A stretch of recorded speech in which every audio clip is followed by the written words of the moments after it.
Welcome. Bienvenido. 欢迎 to the 2021 World Youth Conference on Kindness, Gentillesse, Bondad. where we celebrate and acknowledge Que las soluciones a los desafíos अपने लिए, एक दूसरे के लिए और हमारे ग्रह के लिए kindness से शुरू करते हैं।我们相信通过同理心、同情心以及日行一善 empathy, compassion, and kindness d'empathie, de compassion, de gentillesse, сочувствия, сострадания и доброты سنحقق التغيير الذي نرغب في رؤيته في العالم. creemos que la bondad importa. We believe kindness matters. Hello, my name is Karina Hassin, and I'm one of the Youth Champions for Change, working to support the UNESCO MGIT Kindness Matters Global Campaign. Thank you so much for joining us today. It is now my privilege to introduce our director, Ananta Durayapa. Ananta took the position as the inaugural director of the UNESCO Mahatma Gandhi Institute of Education for Peace and Sustainable Development in New Delhi, in India, in 2014. A science policy pacesetter with over 33 years of experience, he now plays a key role in positioning UNESCO MJP as a leading research institute on education for peace, sustainable development, and global citizenship. Over to you now, Ananta. Welcome to the third World Youth Conference on Kindness. My name is Ananta Durayapa, the director of the UNESCO Mahatma Gandhi Institute of Education for Peace and Sustainable Development located here in New Delhi, India. My friends, we gathered today under the dark clouds of the pandemic, the COVID-19 pandemic. The one thing that this pandemic has alerted us is that the inadequate mindsets that are present today to address catastrophic events such as this. But we have many other problems facing us. The first is poverty. Half of humanity still is not able to derive the benefits of our modern civilization. That's 3.5 billion people. Then we have a growing inequality divide. We have a world where 1% of the rich own more than 43% of the global wealth. And on the flip side, we have 53% of the population owning less than 1.5% of the global wealth. This is unsustainable. In fact, this leads to the aggression, the violence, because when one sees another doing so well, one wants to aspire. But yet, we have constraints preventing them, and this is where our systems fail. Then, of course, we have climate change. And that's a scary one because it's irreversible at this point in time. That's what the latest IPCC report has warned us. Then we have biodiversity loss, where we are wiping out species at unprecedented levels. This is the fabric that holds our life support systems. And here, we are the so-called intelligent species, and yet we're doing the opposite. These are stressful times, my friends. Anxiety, fear, this is what seems to drive us these days. And this is not sustainable for our well-being. So the mindsets that we have today, what are these? I always think of the zero-sum game that seems to emerge from us. It's either win or fail. It's either me or them. It's us or them. It's not about all of us together as humanity. Mindsets that rely on systems, processes, rules and regulations that have forgotten that it is about people, persons with feelings, persons with emotions, people who are trying to make a good living and to contribute to the well-being of this beautiful blue dot that we call our home. So what do we need a mindset on? We believe a mindset based on kindness, the foundations of kindness. Why? Because we are neurobiologically wired to be kind. Why go against our true nature? Seems to be contradictory, doesn't it? 2, it makes us feel good. Believe it or not, being kind actually makes us feel good. 3rd, kindness makes us connect with the others. Because kindness is just not about giving, it's about to empathize with the other. 4th, kindness is action. It's not about talk, it's not about big words, it's not about just saying things. You have to do it, and that's what kindness is all about. So this is why MGIP 2 years ago initiated the Global Kindness Campaign. It is to mobilize this powerful force that we call kindness, which I think is a necessary condition to address the problems that we have today. And the second is to champion these heroes.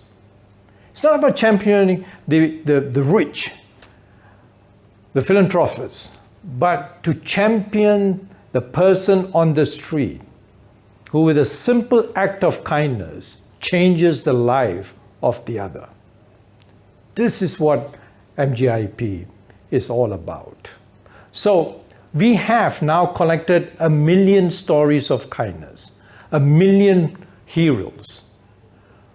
But friends, in a planet of 7 billion, 1 million, we can do better. I want us to have 7 billion or more stories of kindness. They are out there. We just need to make them as our heroes. So my young friends, I believe you are the future. I believe the young embrace kindness. Why? Because I see it in my 3 young children. They seem to always be concerned about the other. They teach me, because I come from a generation which had the mindsets that I've alerted to you earlier, the mindsets that have to be changed. So my generation needs help, and it needs help from you in terms of changing this mindset from one which is competitive, one which is about either me or you, towards one as of kindness and humanity. So how do we change my mindsets? I am happy today to release an MGIP brochure called Building Kinder Brains. Yes, we can build kinder brains, and the best place to do this is in the schools. So this brochure provides guidelines to schools on how we could mainstream social and emotional learning, which tends to help us monitor ourselves, regulate ourselves, to be kind to ourselves. It also helps us to sort of say how to be empathetic towards others, to understand others from their perspective, and then of course, kind. To be kind and compassionate. So imagine where you go to school, where you don't have those pesky exams, which I used to hate, and in a cutthroat environment where you're compared to someone else, rather than focusing on your own potentiality as a human being. And that's how you will be measured as within society. Now, I want to thank Face Media, our global partners, in organizing this great initiative with the youth, and I'm excited. I want to thank our patron, Dame Tessie Anthony Di Nassau, and her friends, who have been tirelessly championing this concept of kindness across the world. This year, the conference is going to be an exciting one. Unfortunately, it's still virtual, but I really am hoping to, in 2022, to meet with you again face to face. But till then, we have 35 speakers, exciting speakers, young speakers. We have 5 panel sessions. I call them straight talk. No beating around the bush, facts, and a dialogue about the situations that we are. Last but not least, join us again on November 13th, the World Day of Kindness. And on that day, I hope that you will share with us 42 acts of kindness. Now you say, why 42? You figure that out. So, let us meet again on November 13th. Have a kind day. Thank you. And now, it is my pleasure to introduce your host for this event, Lorraine Zender, founder and president of Phase Media. Lorraine is a valued mentor, speaker, and highly regarded expert in youth culture and empowerment. As the founder of Phase Media, based in Toronto, Canada, Lorraine has worked for over 20 years to support and inspire young people to achieve with kindness. Over to you, Lorraine. Thank you, Karina, and thank you to UNESCO MGIEP for naming Phase Media the global communications and campaign partner to the Kindness Matters campaign. So on behalf of Phase and UNESCO MGIEP, I'd like to officially welcome all of you to the 3rd Annual World Youth Conference on Kindness. We have planned an exciting event for you today, but first I'd like to introduce Julia and Noelle. They'll be helping me as co-hosts to share a lineup of guest speakers, performers, experts, and change makers like you who are achieving with kindness. Thank you, Lorraine. It's a pleasure to be here, especially today on Mahatma Gandhi's birthday and the International Day of Nonviolence. You know, it was clearly his belief in kindness and compassion that led him to say, in a gentle way, you can shake the world. And really, what a great message that we all have a role to play, where through empathy, patience, mindfulness, and respect for each other, we can create a global community we all want to live in. It's hard to believe that it was over 6 years ago, in 2015, that the member states of the United Nations created the 2030 Agenda for Sustainable Development, a blueprint for peace and prosperity for ourselves, each other, and our planet. They knew we need to address challenges like gender equality, clean energy, climate action, quality education, and of course, peace and justice, if we ever hope to achieve a global community where we all prosper and thrive. And that's what this conference is about. Achieving the 17 Sustainable Development Goals through transformative acts of kindness, powered by people like you, young advocates and activists for change. Today, you'll hear from Maria Turpakai, who dressed like a boy for 16 years in order to hide from the Taliban, so she could enjoy basic human rights like playing sports and getting an education. You'll also get tips from Kelly Lavelle, a 19-time award-winning entrepreneur and top 30 under 30 sustainability leader, on the 21st century skills you'll need to be future-ready. And learn more about UNESCO MGIEP and Life University's Self-Directed Emotional Learning for Empathy and Kindness, SEEK, online course. We also have with us Archbishop Desmond Tutu's granddaughter, Mungi Ngumane, who will talk about the Ubuntu way to tackle global injustices. And from India, Alina Alam will share how she was able to start an organization based on inclusion that now has served over 6 million meals and beverages with no startup money at all. We also have some amazing musical performances, including Kuwaiti sensation Hamoud, who has a viewership of over 250 million on YouTube for his song You'll Hear Today. We'll be launching a new kindness app by our friends from Live Different, and we have breakout sessions that will have you wishing you could be in several places at once, like the futurists who will tell you how the laws of zero can help us avoid climate disaster, and Live Different circles that can help you discover what you value most. Obviously, you're not going to want to miss 1 minute of this conference, so settle in and let's get started. But before we introduce you to our first speaker, I'd like you to meet our patron for the UNESCO MGIEP Kindness Matters campaign, Dame Tessie Antony de Nassau from Luxembourg. Dame Tessie is actively committed to strengthening basic human rights for everyone and empowering young women and adolescent girls around the world. She has received many accolades and awards such as Dame Grand Cross of the Order of Adolf of Nassau from His Royal Highness Grand Duke Henry of Luxembourg, the Woman of the Decade Award from the Women Economic Forum, the Humanities Medal for spreading humanistic ideas worldwide, and the Global Empowerment Award for her work in Africa. It was my pleasure to work alongside Dame Tessie as she led the Kindness Matters Advisory Council and worked tirelessly to help us create this year's conference. And now, Dame Tessie Anthony de Nassau. Hello everyone, my name is Tessie Anthony de Nassau. I am excited to be the proud patron of the UNESCO MGIEP Kindness Matters campaign. It's a global campaign because kindness should be global. Kindness should be something that everyone advocates for all day, every day. It makes us all better. It is something that brings the glue to communities, at work as well, in school, how you behave and how you treat one another. Let me use the words of Aristotle. He defines kindness as helpfulness to someone in need, not in return for anything, nor for the advantage of the helper himself, but for that of the person helped. What do these words mean today? We are in the midst of a pandemic still. We have been for years now. It's devastating. It was devastating for a lot of people. A lot of people have lost loved ones, family members, friends.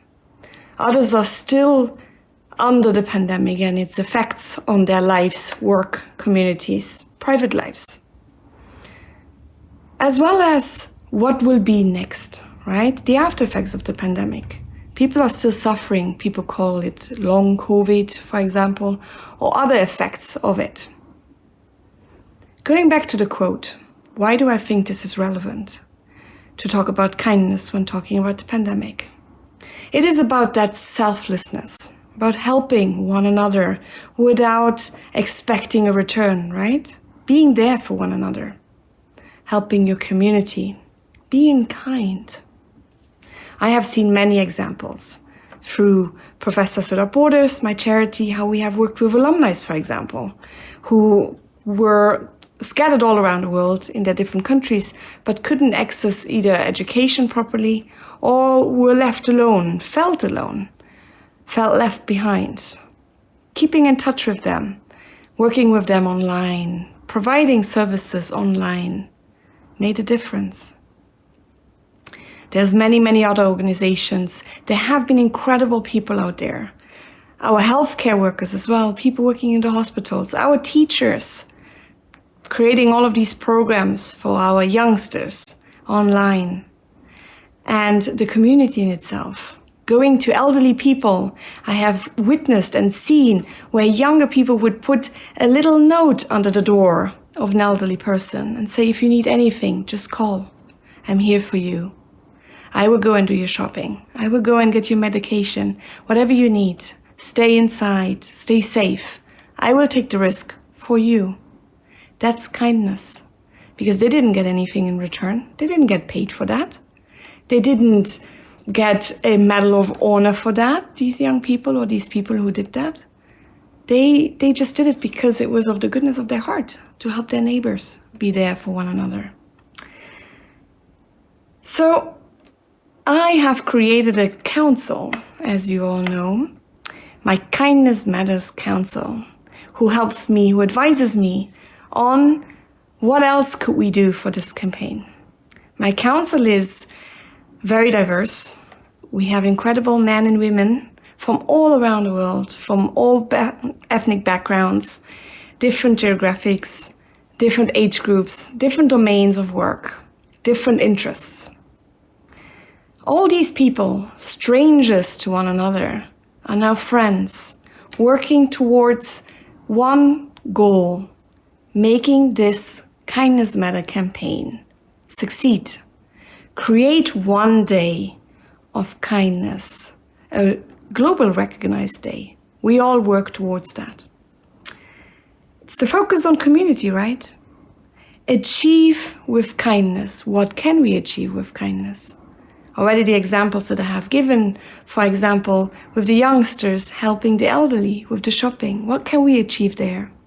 We can achieve that the elderly stay safe and that nothing comes to them, nothing harmful, right? and that they make it out of this pandemic healthy and they can return to their families. My counsel as well, what are they there to do? They are there to achieve with kindness, work together, put the heads together, as they say. We have worked really hard towards this day, and it makes me really proud to be part of this. I want to thank my council, especially for all their help, work and support and time. You have been incredible. Of course, I want to thank the team of MGIEP, UNESCO MGIEP, who have been just fantastic. On the phone all the time with me, Zoom calls, numerous ones, emails back and forth, different time zones, some people in India, some people in Canada, some people in Europe, some people in the US. And we have made it work because kindness matters. It matters to all of us. It matters to all of you listening in, right? That's why you are here. Let's create the first Global Kindness Day together. Thank you so much. Thank you, Dame Tessie. It's been wonderful having you as patron for the UNESCO MGIEP Kindness Matters Global Campaign. Now, if you attended last year's amazing conference, you may recognize our first guest speaker. Maria Turpacai shared her incredible story that was documented in her autobiography and then made into a powerful movie about her daring to stand against the Taliban in her fight for gender equality. Waziristan, a tribal region of Pakistan, is a haven for the Taliban and is often considered one of the most dangerous places on earth, where the majority of women and girls are illiterate and do not have basic human rights. At only 4.5 years old, Maria burned her girly clothes, cut her hair, and morphed into a young boy to enjoy the freedom this would offer her. In a show of support, Maria's father renamed her after the famous warlord Genghis Khan. As a boy, she could participate in sports without the fear of persecution, and at the age of 12, she discovered her passion for squash. But in order to join a squash academy, she would have to give up the safety of her facade and reveal herself as female. She quickly proved to be a gifted athlete in her new sport. As her accomplishments grew, so did the death threats from the Taliban. For her own safety and the safety of her family, Maria made the extreme decision to leave competition. For 3 years, she retreated to practicing against the walls of her bedroom with a new plan to regain her freedom. She would send over 1,000 emails to colleges, universities, clubs, and academies offering to become a squash coach in exchange for a place to train with peace of mind. In the end, she received a single response. Extending a kindness unlike any other, offering to help the young athlete was Canadian and former #1 world squash champion, Jonathan Power, considered to be one of the greatest shot makers in the history of the game. From her new home in Canada, Maria has created the Maria Turpacai Foundation with a mission to empower youth and women. Today, Maria continues her fight for peace and gender equality through sport and proper humanitarian education. And she returns to Pakistan when she can to support the young women who hope to one day have the rights and freedoms they deserve. What a truly incredible story. But before we go to Maria, we have a special message from her former squash coach and one of squash's greatest players, Jonathan Power. Hey Maria, when you wrote me that letter so many moons ago, I was eager to help, and it's just so great to see all that you've become since you've come over to Canada, and you've inspired so many girls around the world. And it's really meant the world to me that you put everything you had and your heart and soul into this to inspire so many others in this world. Good luck and keep going. So proud of you. Thank you, Jonathan. When you replied to my email, I knew there is hope. Today, I'm in this beautiful country, Canada, and I'm enjoying the freedom and equality that girls have here. I come from the Afghanistan-Pakistan border, and I know that so many girls out there, they don't have basic human rights. They can't go to school, they can't get education, they can't play sports. And they're even leaving house is considered un-Islamic. So my story is the story of a lot of girls back home. I could have been one of them, but today I'm free. And I'm very happy that I was able to share my story with the world. I have a book, A Different Kind of Daughter. I have a documentary, The War to Be Her. And I have a foundation, Maria Tropekai Foundation. So thank you, Jonathan, for your kindness. And kindness is important today for this world. We have to be kind towards each other. And it's a chain reaction. When we treat each other with love, with respect, with kindness, there will be more peace and humanity in the world. Through my foundation, I want to help so many girls out there who are deprived of their basic human rights to just be themselves, to play sports and learn with peace of mind. Right now, the most meaningful project that I'm working on, it's the sports school for girls of Pak Afghan region. Right now you see with the Afghanistan, so many girls and women, they want to leave this country. They're becoming refugees because they don't want the life there that they have been stuck with. They want to get education, they want to play sports, they want to live a better life, they want equality. And that's what my goal is, my mission is. And again, kindness of one person can change a whole world for one person or the whole world. And I think our voices are so important. I speak for girls' freedom. I want them to find their freedom through sports. Malala Yousafzai, you see, she speaks for education. Greta Thunberg, her voice is changing the humanity right now. And so many powerful voices of women are so important, and we should speak up. Our voice matters. So use your voice, use your kindness, and let's achieve the equality. Let's achieve human rights. Let's focus on SDGs. Thank you. It's truly amazing to see how Jonathan's kindness to Maria has now impacted millions of people around the world. But her destiny was first shaped by the support of her progressive father, who also defied cultural norms years earlier and allowed Maria's older sister to be educated.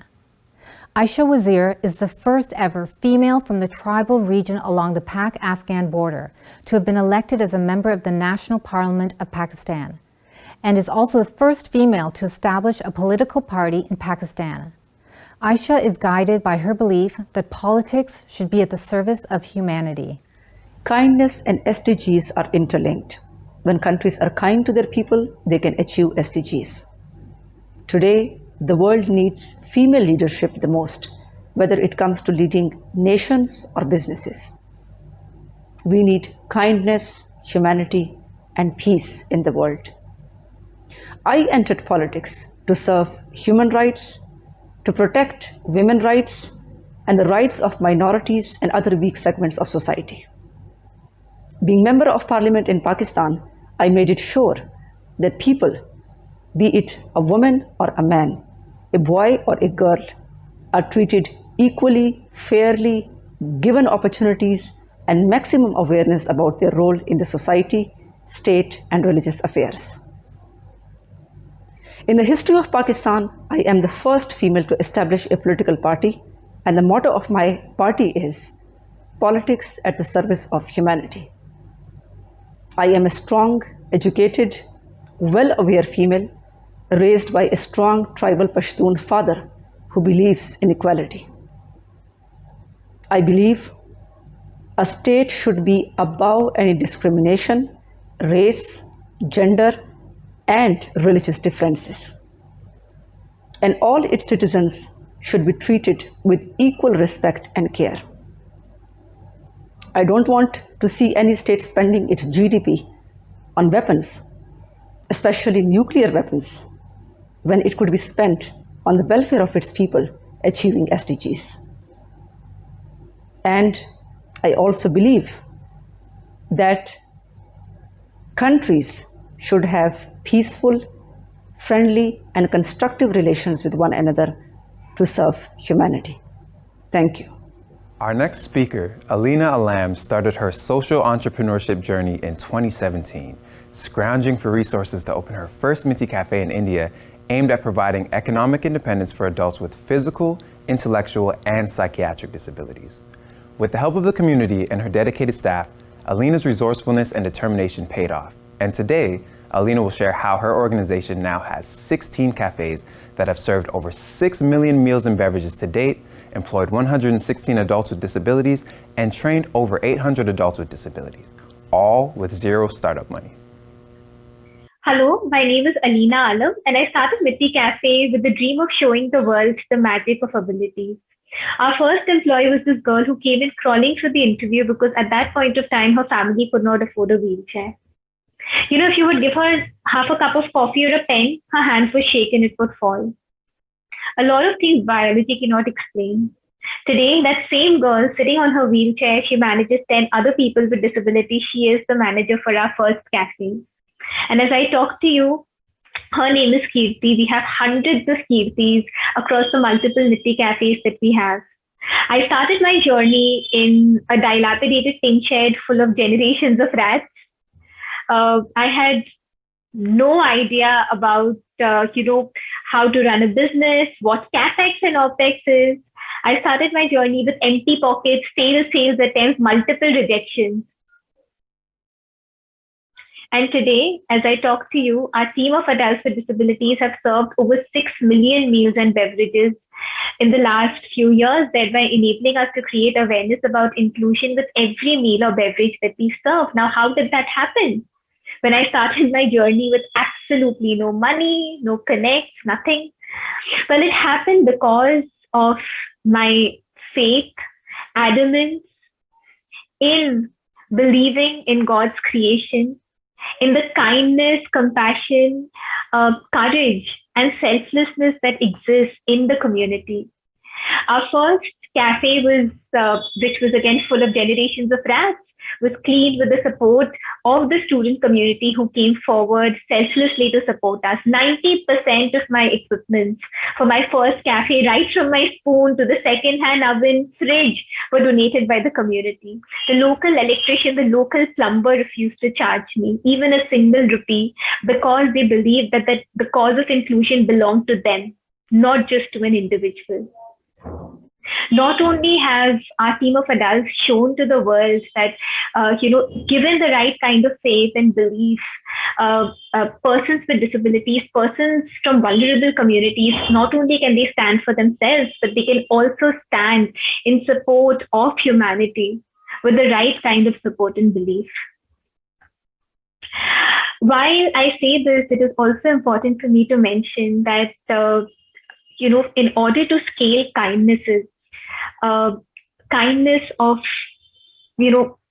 different kinds across communities, across the world, it is important that communities are united in humanity.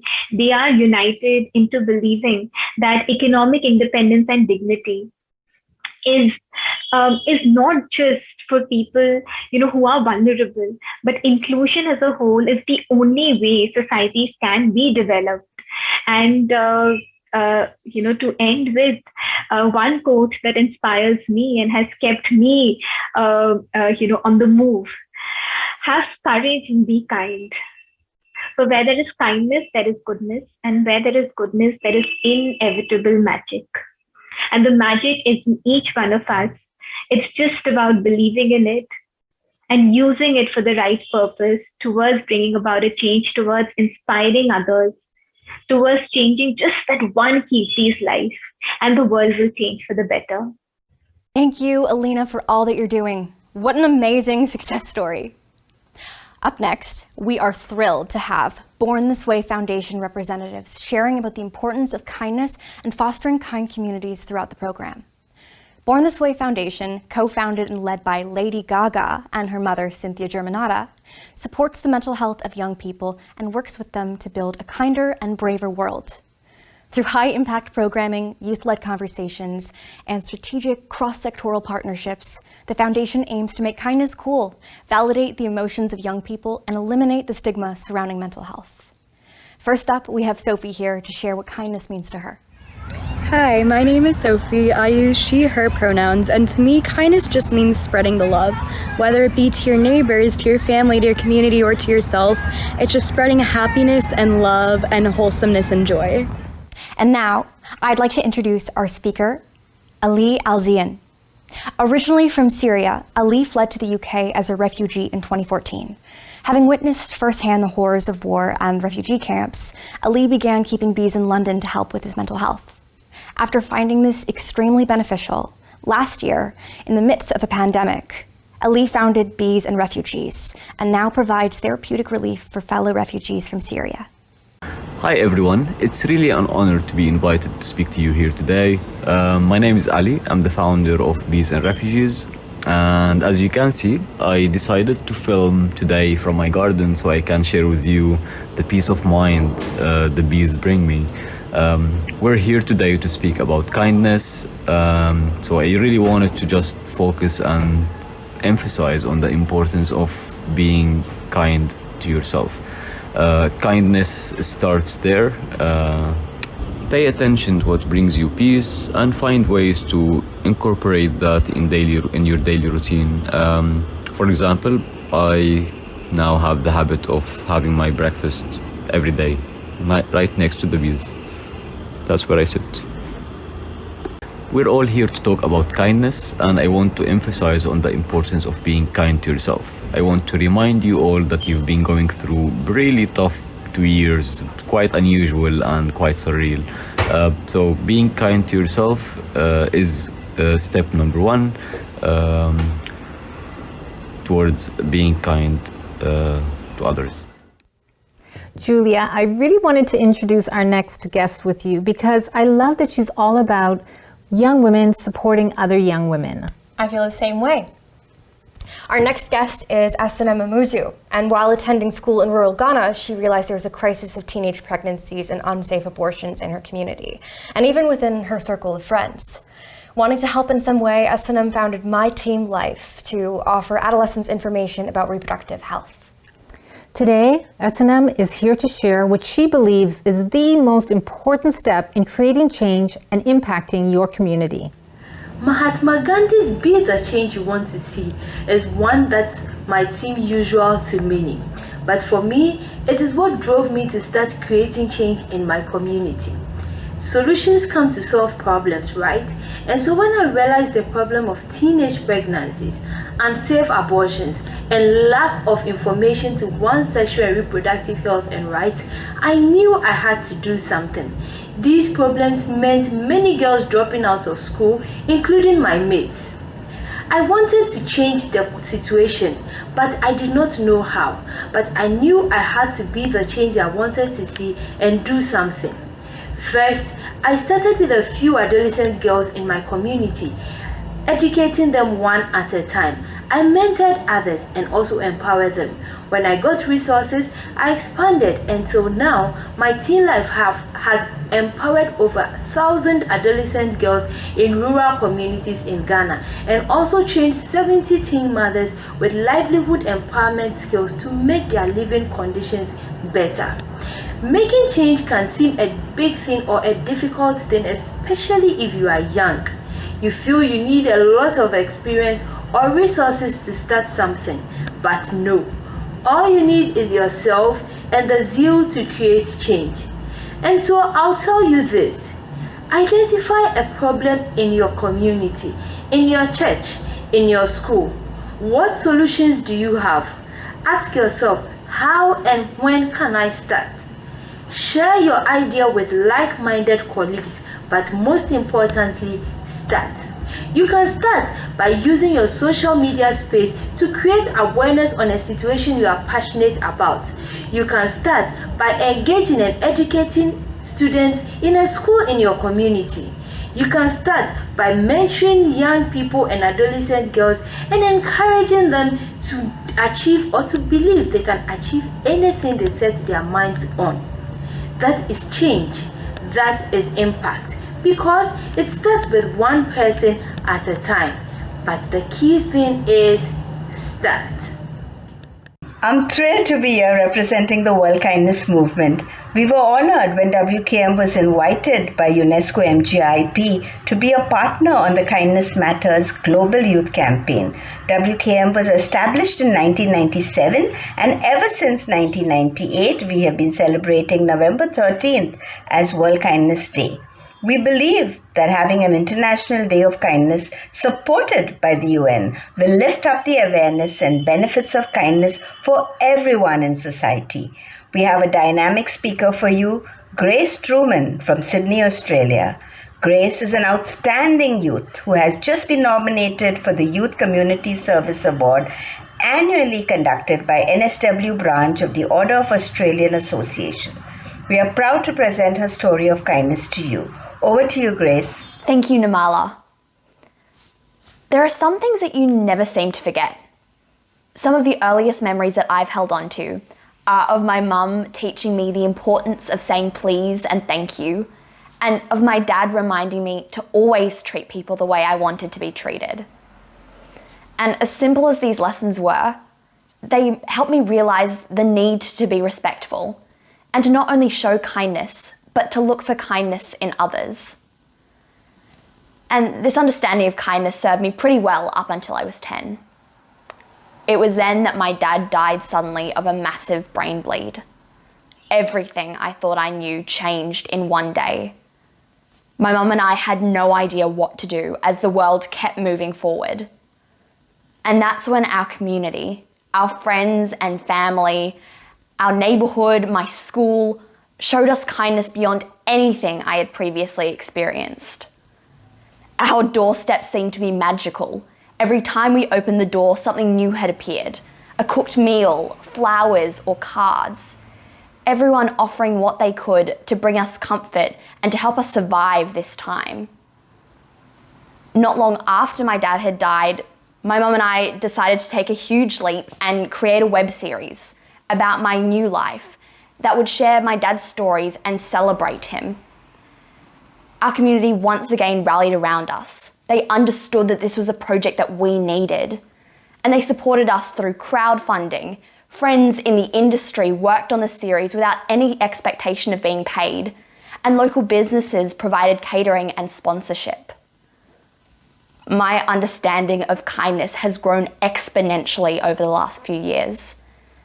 And all these experiences of being shown love and understanding are memories that will stay with me forever. But along with the good also comes the bad. Along with the incredible kindness, we've also experienced people turn away from us, criticize our lives, reject us. Through the COVID-19 pandemic, we've seen amazing solidarity, an overwhelming sense of community. But there's also been countless examples of hatred and selfishness. We learn through these experiences, for our own well-being, the need to distance ourselves from the negative. But what if we didn't have to choose to surround ourselves with kind, thoughtful people? What if everyone around us was kind?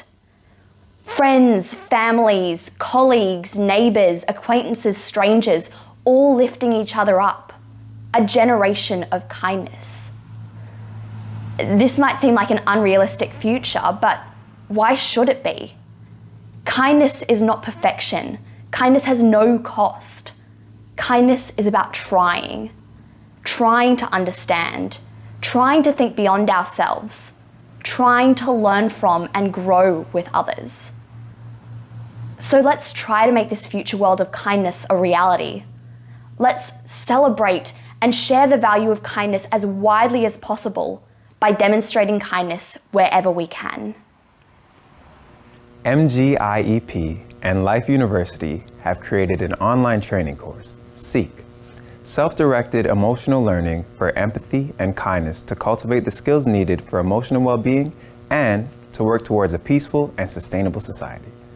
Here to share more about this course in resilience and compassion is Shreya Jani. Hello, Namaste, Adab.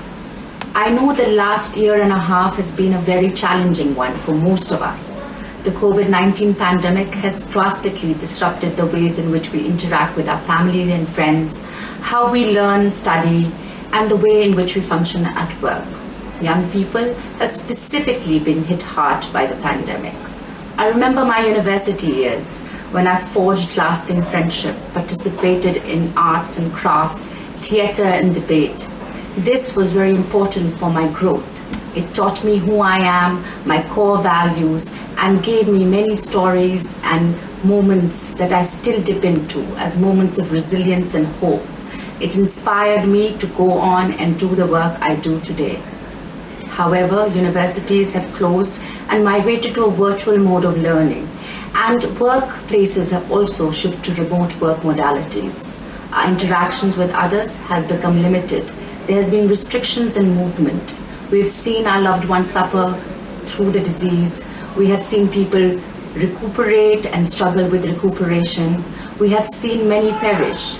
We see vulnerable communities struggling for livelihood. And the whole situation seems very uncertain and bleak at times. This causes fear, anxiety, stress, and has affected our mental well-being greatly. But do not fear.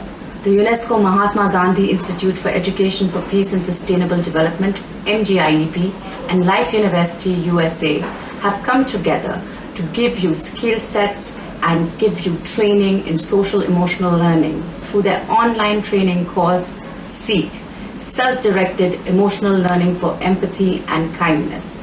Through this course, you will cultivate empathy, mindfulness, compassion, which will equip you to be able to deal with the challenges that the pandemic throws your way and give you coping mechanisms for emotional well-being, as will provide you with skills that can help you contribute towards the development of a peaceful and just and sustainable society.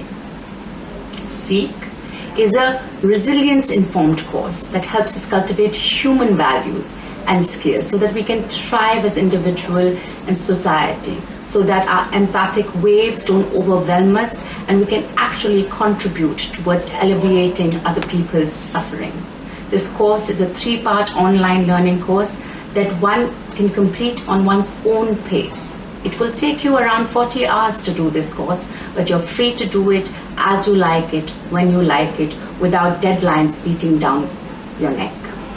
It includes reflective practices, contemplative journaling exercise, guided audio practices, which will help you master the skills of social emotional learning. It will help you gain the ability to live in accordance with your own value, recognize the common humanity, a basic orientation to kindness and reciprocity. After you complete the course, you will also get a certificate from UNESCO MGIEP and Life University. So as Jalaluddin Rumi once said, what you seek is seeking you. Join us on this course, on this wonderful journey for self-resilience. Thank you. Noelle, I love this next story. I feel it really captures the spirit of kindness, giving of yourself without expecting anything in return. Oh, absolutely. And I feel like millions of people around the world would agree. Brahma Sunkar Dabo, a runner from Guinea-Bissau, made headlines around the world when this happened. In 2019, while competing in the 5,000-meter race at the World Athletics Championship in Doha, Qatar, Brahma was approaching the final bend of his qualifying heat when he looked ahead and noticed that his fellow competitor, Jonathan Busby from Aruba, was clearly in distress. And with only 200 meters to go before the finish line, Brahma could see that Jonathan was on the verge of collapsing and could have easily passed him, but instead he put his arms around him, helped him up, and helped him cross the finish line. He was obviously exhausted, and Jonathan dropped to the ground to catch his breath, but Brahma took his hand in camaraderie in a gesture of true sportsmanship. That video has been shared and watched millions of times around the world, and we are so excited to have Brahma here with us today. Hello, Brahma. Thanks for being here. Why do you think that what you did had such a big impact around the world? Acho que isto teve grande impacto a nível mundial, porque hoje em dia estamos muito concentrados em nós mesmos, sem preocupar com o próximo, sem preocupar com o vizinho de lado.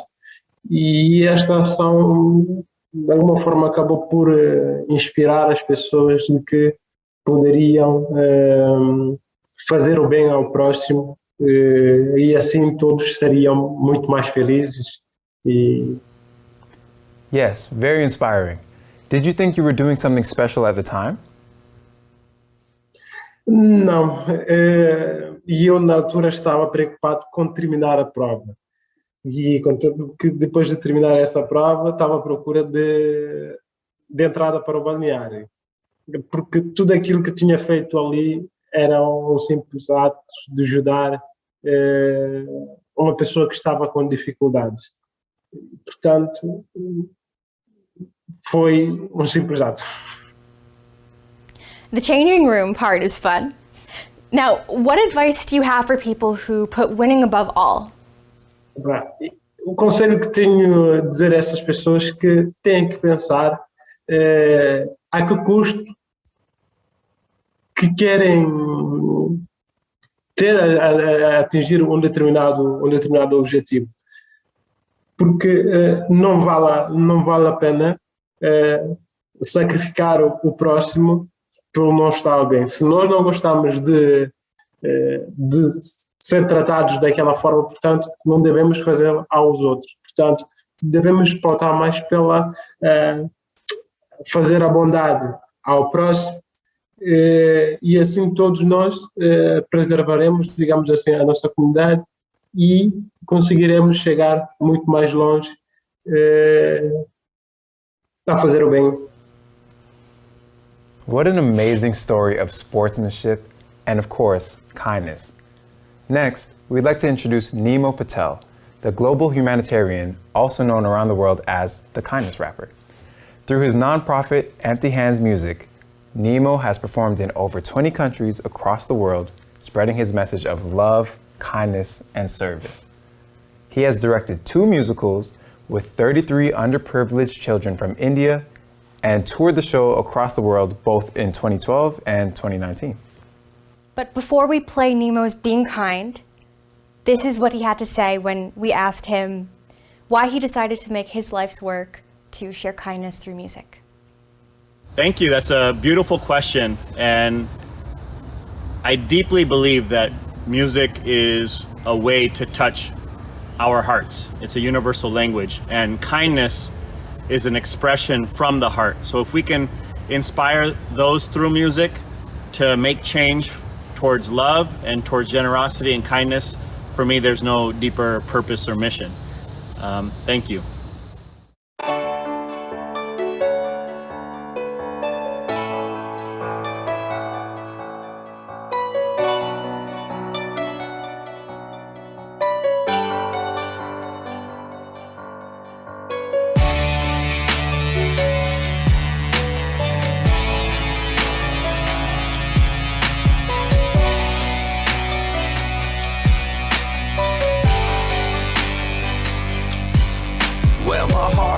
Sinking and I'm thinking, what's the reason why we holding back from being kind? What's the disease? But then I sense we are fine. It'll all happen one small step at a time. When the world is full of violence and it needs a little kindness, I just sit and pray in silence and God shows me the signs. Open my eyes, realize we are fine. One small act at a time. Last night I'm walking home and the homeless man says hello with a smile to let me know that he's got a lot of hope. He says, have faith, young man, we are fine. The world is kind. One small act at a time. Small acts we do together, even though maybe alone, changes the world for the better so we can call it home. And this is life as we know when our hearts are aligned. The magic that unfolds, one small act at a time. Throw your hearts up, let it fly high. Let your love for all the world spread through the skies. Let it drop down, let it all go. Spreading kindness to every single living soul. Can you see your love for me shining through? Cause what you see in me, I can see in you. And soon enough, you and me will be out of time. And kindness will be all we can leave behind. Yeah, feeling grateful today. Never thought this day would come where I would feel it and say that each and every one of us has paved the way doing good. And now we're all just moving up. When I'm kinda you pay it forward. This is how we build trust. Never had faith, but now I'm seeing you eye to eye. Wanna gift you my life, wanna spread love before I die. Thank you, God, for finally letting me realize when I serve man, I'm really serving you in disguise. Smiles everywhere, cause now everybody's got the bug. Ain't no life without the love. If it is, it ain't no fun. What we gonna do now? Just grab a friend and give a hug. Spread it out real wide so everyone can be touched. Throw your hearts up, let it fly high. Let your love for all the world spread through the skies. Let it drop down, let it all go. Spreading kindness to every single living soul. Can you see your love for me shining through? Cause what you see in me, I can see in you. And soon enough, you and me will be out of time. And kindness will be all we can leave behind.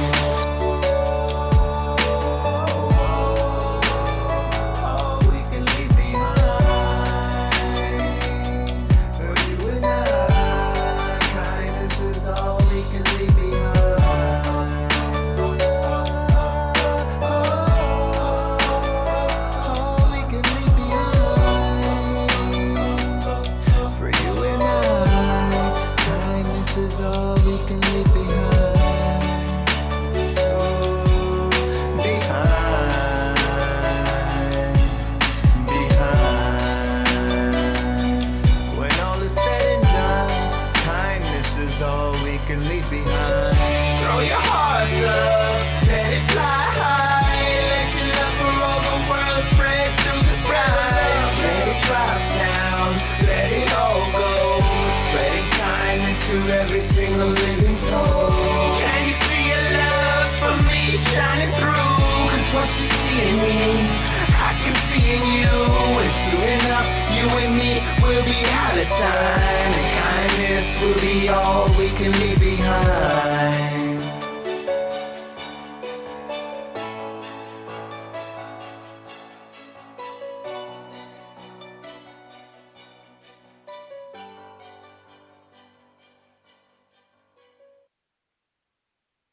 And with us now from the Born This Way Foundation to share what kindness means to him is Maurizio. Hi, I'm Mauricio Correa. My pronouns are he, him, and his. To me, kindness means more than just doing selfless acts that improve your and others' well-being, but it also means that you embrace this kind of philosophy of life where social responsibility and kindness play a pivotal role in making your community, on and offline, a better one. Our next speaker is from Canada and is a 19-time award-winning entrepreneur, 3-time TEDx speaker, and a top 30 under 30 sustainability leader. So I'm sure it won't surprise you that she also received the prestigious Queen of England's Young Leader Award, which recognizes exceptional young leaders under 30 who are creating a legacy of impact. Passionate about bridging opportunity gaps to prepare young people for the future of work and solve global challenges, she's the founder, CEO, and visionary behind Bridging the Gap Ventures, where she develops accessible future skills and youth-led innovation programs. She's also the global chair of Younga, a pioneering annual global youth takeover event connecting young people with decision makers to co-create solutions for the United Nations Decade of Action.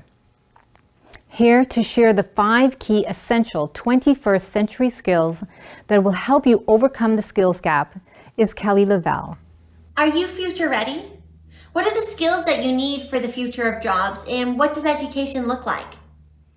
Prior to the pandemic, more than 270 million young people worldwide were net, neither in education, employment, or training. Yet at the same time, my organization, Bridging the Gap Ventures, found that 3 in 4 young people with quality education believe that their degrees no longer guarantee them employment. How is that possible? Young people worldwide are facing barriers of underemployment and barriers to education and innovation. And the reason being is that our education isn't able to keep up with the rapid changes that digitalization and technology is having in the workplace. And we're preparing for jobs that we don't actually know the skill sets that are going to be needed for the jobs of the future. And so what we need to do is focus on the skills that we know that will be constant. And what is that? If our hard skills keep changing, what skills do we need? My organization, Bridging the Gap Ventures, focuses on helping you solve just this. We created a Future Ready program that connects you with live career coaching and leadership masterclasses that develop skills across 5 future ready skill sets that we know will serve you now, 5 years from now, and 10 years from now. And the beauty is they're career agnostic. It doesn't matter if you're going into a creative arts field or if you're going into a highly technical field. These skills will serve you and enable you to adapt to any changes of the jobs in the workplace. They are self-mastery, learning how to take care of your mind and body to be your best, most productive self, and understanding yourself to know how best to learn. We learn lots of things in school, but do we really focus on how to learn? We are going to be lifelong learners, and this is a generation where you're going to always need to learn new skills and adapt and change your jobs. And in order to do that, you need to know how best you learn and do it well. Second is social emotional learning or emotional intelligence, which is an emphasis on the conference today, on things like kindness, compassion, peace and conflict resolution, and interpersonal relationships. Because as much as machines come into our lives, the nuances of people relationships become that much more important. And learning how to understand and deal with your emotions are going to be critical in high stress scenarios and our rapidly changing workplaces. Third, and one of the most important that's underestimated, is creativity. One thing that AI cannot get yet is the creativity that is innate to humans. Taking two innately different things with no correlation, putting them together and creating something new is something that is unique to humanity and is what is the breadth of innovation that our world needs. And you need creativity even if you're not pursuing creative fields, because even a developer needs to know design thinking and creative problem solving to create databases designs and troubleshoot these more complex models that we're getting into. And so I want to really underscore creativity is your asset and something you should be always fostering and nurturing. It is going to keep you adaptable and versatile in the future of jobs. Next is digital literacy, but not in the traditional sense of just learning how to code. Digital literacy in terms of competency to understand how emerging technologies affects your life and the world, and understanding the trends on how it's going to change the way you live and work so you can talk about technology and work with technology, because technology is entering every career field. You use digital tools in almost every aspect of the workplace, not just in technical fields. So it's important to stay aware of them and knowledgeable and being able to work with them. And your fifth and most important is career readiness. It's not enough to be textbook learned and know about these skills. You want to put them into practice and do skills application projects.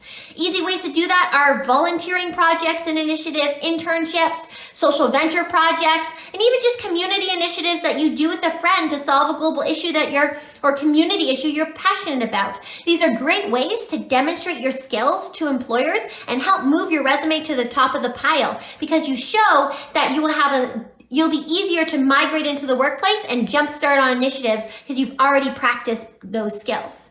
I hope these help you, prepare you for the future, and help you feel confident. As much as there's uncertainty in the job place and in what you will be doing a couple of years from now, these skills will serve you regardless, and it is my hope that you can feel confident knowing that you'll be able to not only adapt, but thrive in the future of work. Maureen Muketha is a passionate nutritionist from Kenya. She's the youth leader for the Act for Food, Act for Change campaign, and the founder of nonprofit Tool Vaima, which means eat right in Swahili. Her organization tackles abolishing hunger, food insecurity, and gender inequality, one local community at a time, through nutritional education, sack farming, and female empowerment. The organization has already helped over 800 households obtain food security. Today, Maureen is here to talk about identifying the solution and using what you've got to create massive impact. Hello, everyone. My name is Maureen Muketha. I am a nutritionist and founder of Tulevyema. Tulevyema is a community-based organization that means let's eat right. Tulevyema exists to raise awareness of proper feeding habits among community members through holding frequent nutrition health talks, as well as train young unemployed women of reproductive age to cultivate indigenous vegetables on kitchen gardens. Through Tulevyema, we have been able to equip over 800 households by improving their household food security level, because they cultivate these indigenous vegetables for their household consumption first as a priority, and then sell the surplus to meet other household needs. We have also been able to equip over 1,200 community members with nutrition knowledge. They are now, community members now know what they're supposed to be eating and the benefits of what they're supposed to be eating. Most of the time, making maximum use of what is locally available. So Tulevyema also exists to localize nutrition. Nutrition does not need to be expensive. It is all about utilizing locally available foods to be able to meet our nutrition needs. I would love to urge each one of us, as we create projects or as we think about projects, let us think about how many sustainable development goals we can be able to achieve through our projects.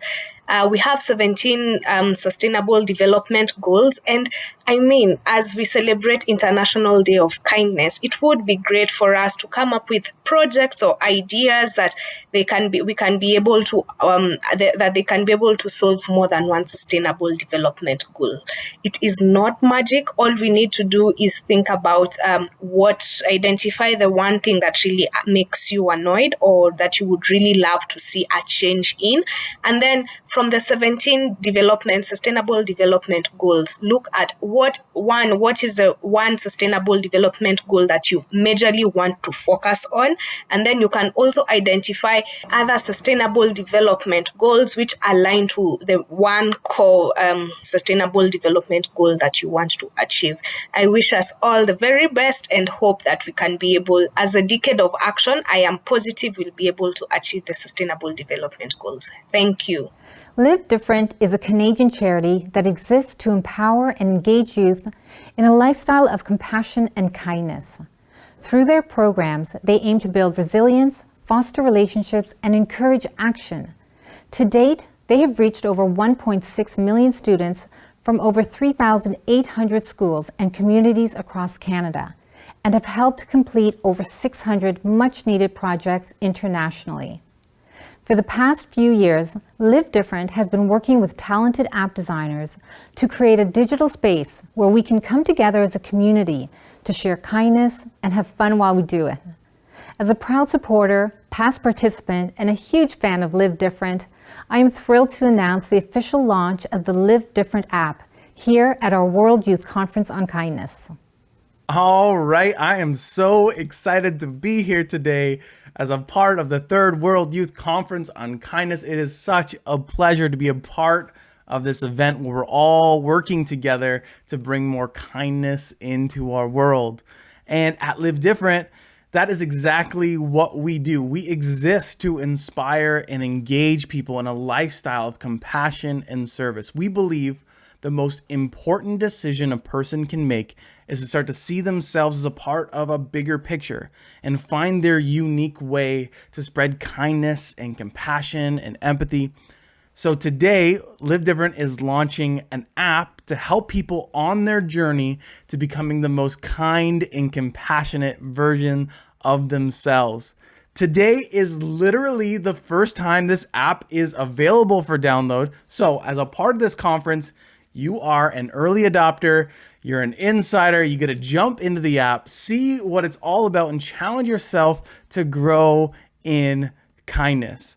For us, it really is all about growth and practice.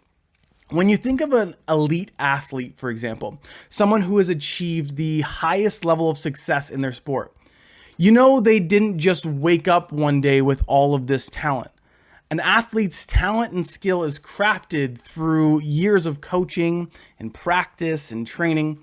we want to approach kindness like a sport. Each one of us has this incredible potential, this capacity to grow and change, but sometimes it takes a coach to come alongside us, to give us a plan, to guide us in practice, to motivate us to stretch ourselves and give us goals to achieve.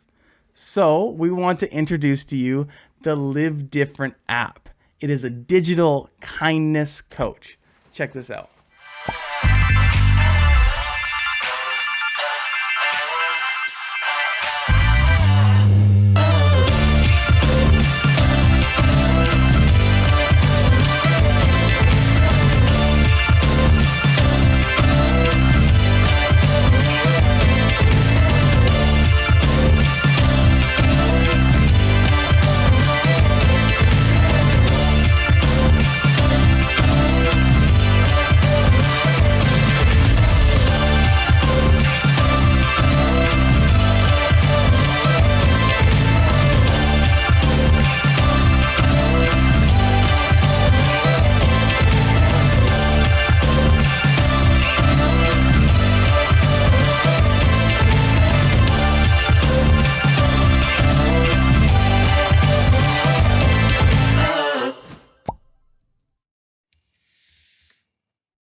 We could not be more excited to be launching this app with you today.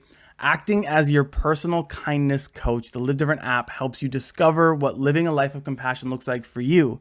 You can strengthen your relationships, discover self-compassion, and connect with like-minded individuals in a judgment-free digital space.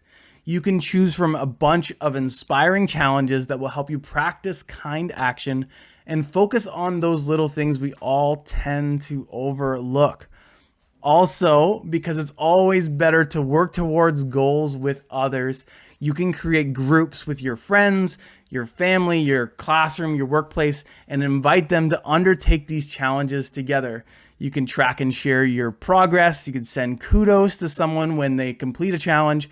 It's a great way to connect with a group in a meaningful way. Also, the best part, I don't want to forget to mention this, super important, right now on the app, you can find the hashtag Kindness Matters theme, which is a set of challenges in support of UNESCO MGIEP's hashtag Kindness Matters campaign, which is why we're all here today.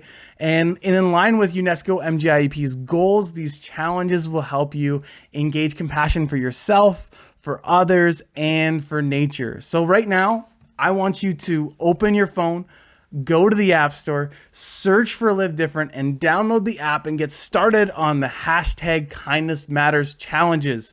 Because the world we want to see doesn't have to wait. It starts right here, right now, with us. Thank you. Our next speaker, Mehul Manjeshwar, currently leads the marketing and sustainability communications at Bare Necessities Zero Waste Solutions. He shares the story of the brand through meaningful partnerships, words, and actions. Mehul completed his MBA with a focus in sustainability from Simon Fraser University in Vancouver, Canada, and has spent years studying and volunteering his time for environmental causes in Canada, Costa Rica, and Indonesia to raise awareness of the problems that our world faces today. Mehul is a climate reality leader, having had the opportunity to be trained during the Climate Reality Leadership Corps with former US Vice President Al Gore, among other knowledgeable experts in the sustainability field. Mehul believes that if we approach problems positively, we're able to uncover genuine and authentic solutions with 100% passion. Today, Mehul is here to talk about integrating your skills and your passion so that you can impact the world. From high school to university to getting a job and earning money, buying assets and being comfortable in my bubble, it sounds great, but it was not enough for me and it just didn't align. Subconsciously, without me knowing, I was starting to become more aware, spending more time in nature, hiking, snowboarding, and drawn towards experiences rather than materialism. And that led me to make a decision to actually pivot my career and quit my job at a tech startup that I was a part of. I wanted to find a way to bridge the gap with my experiences, knowledge, and what I wanted to actually be a part of, so I chose to apply to a master's program with a focus in sustainability.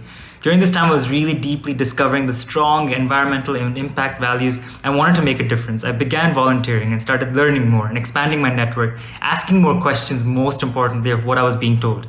During my MBA, the education and all that was great, but I found myself spiraling down in terms of mental health. The world is going through a lot, and negative headlines surrounded me, and I was forcing the solution simply because I felt helpless. But then when I started researching initiatives, founders, entrepreneurs, families, households that were striving to make an impact, I realized I wasn't on my own, and this was a way better way to learn through positivity rather than forcing solutions or thoughts, especially for my own mental health.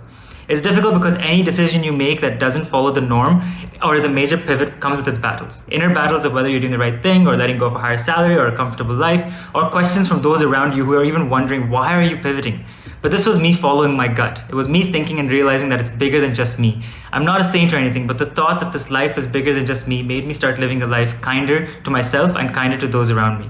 So I gave up career opportunities in Canada to come to Bangalore, India, follow my values, some of which were wanting to move to Asia, be closer to my family, try something new, and step out of my comfort zone.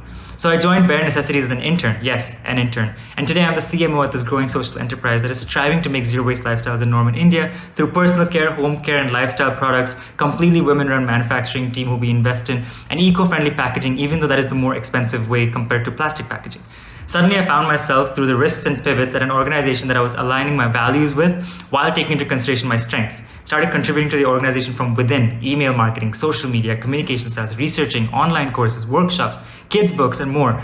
And suddenly I was helping shape the organization and noticed that I started as an intern. And I'm not the founder, but I'm able to help shape the growth and direction of this organization.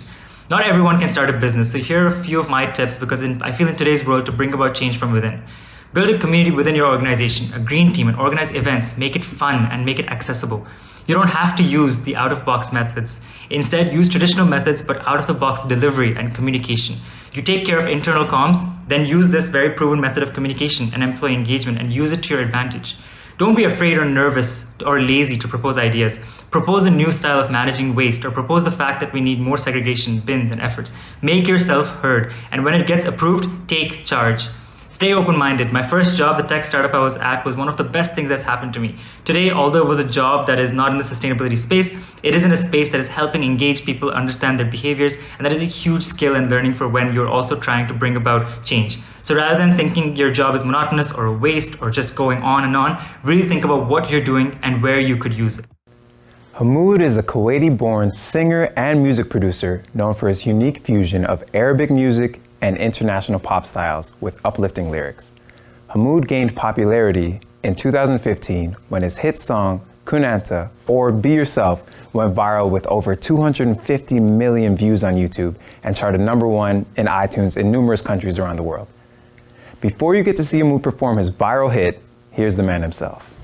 With everything that is happening in the world right now, kindness to ourselves, each other, and nature is so important.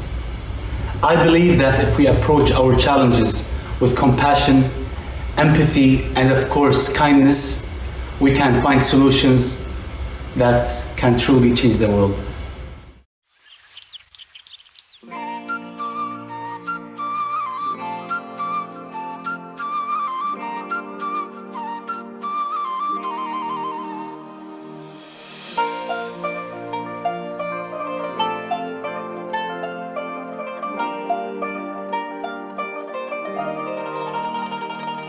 لأجاريهم قلدت ظاهر ما فيهم فبدوت شخصا آخر كي أتفاخر وظننت أنا أني بذلك حزت غنى فوجدت أني خاسر فتلك مظاهر لا لا لا نحتاج المال كي نزداد جمالا جوهرنا هنا في القلب تلالا لا لا نرضي الناس بما لا نرضاه لنا حالا ذاك جمالنا يسمو يتعالى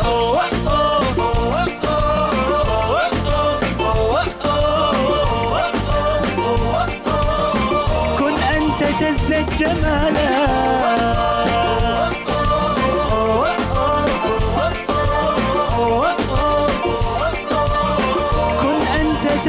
جمالا لا لا لا لا لا لا لا لا لا لا لا لا لا لا لا لا أتقبلهم الناس لست أقلدهم إلا بما يرضيني كي أرضيني سأكون أنا مثلي تماما هذا أنا فقناعتي تكفيني ذاك يقيني مرة ثانية أتقبلهم الناس لست أقلدهم إلا بما يرضيني كي أرضيني سأكون أنا مثلي تماما هذا أنا فقناعتي تكفيني ذاك يقيني لا نحتاج المال كي نزداد جمالا جوهرنا هنا في القلب لا نرضي الناس بما لا نرضاه لنا حالا ذاك جمالنا وين يسمو يتعالى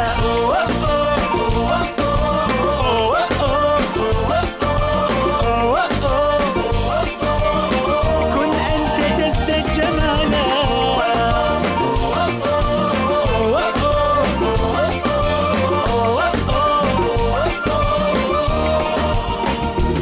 سأكون أنا من أرضانا لن أسعى لرضاهم وأكون أنا ما هو أنا مالي وما لرضاهم سأكون أنا من أرضانا لن أسعى لرضاهم وأكون أنا ما أهوى أنا لن أرضانا برضاهم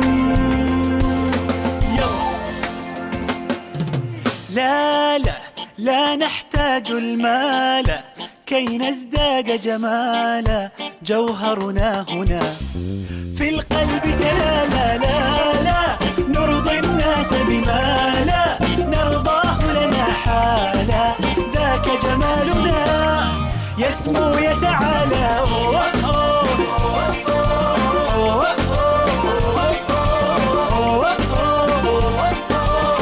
كن أنت تزداد جمالا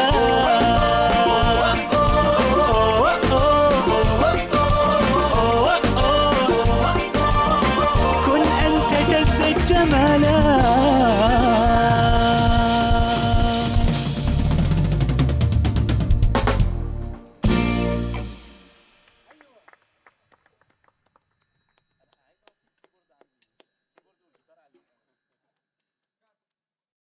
Really, I don't know how our next guest finds time to do all that she does. Kehekashan Bazoo is a United Nations human rights champion, a Forbes 30 under 30, and founder-president of global social innovation enterprise Green Hope Foundation, an organization that has positively impacted over 225,000 lives across 25 countries, empowering children, youth, women, and vulnerable communities in the sustainable development process. A true kindness champion, Kehekashan is here to share her top 3 tips for taking concrete actions to connect kindness with the Sustainable Development Goals and creating a better world. The ethos of being human is centered around the inherent kindness that exists in all of us, one that allows us to think beyond ourselves to live for all. In our quest to build better, faster, and bigger, we have forgotten this trait, rapaciously extracting from the mother in whose cradle we still thrive, unwittingly hurtling towards self-doom. It is time for us to pause, take stock, and consume with care, and allow our humanity to blossom again, and with it, the natural environment, so that it can continue to sustain generations to come.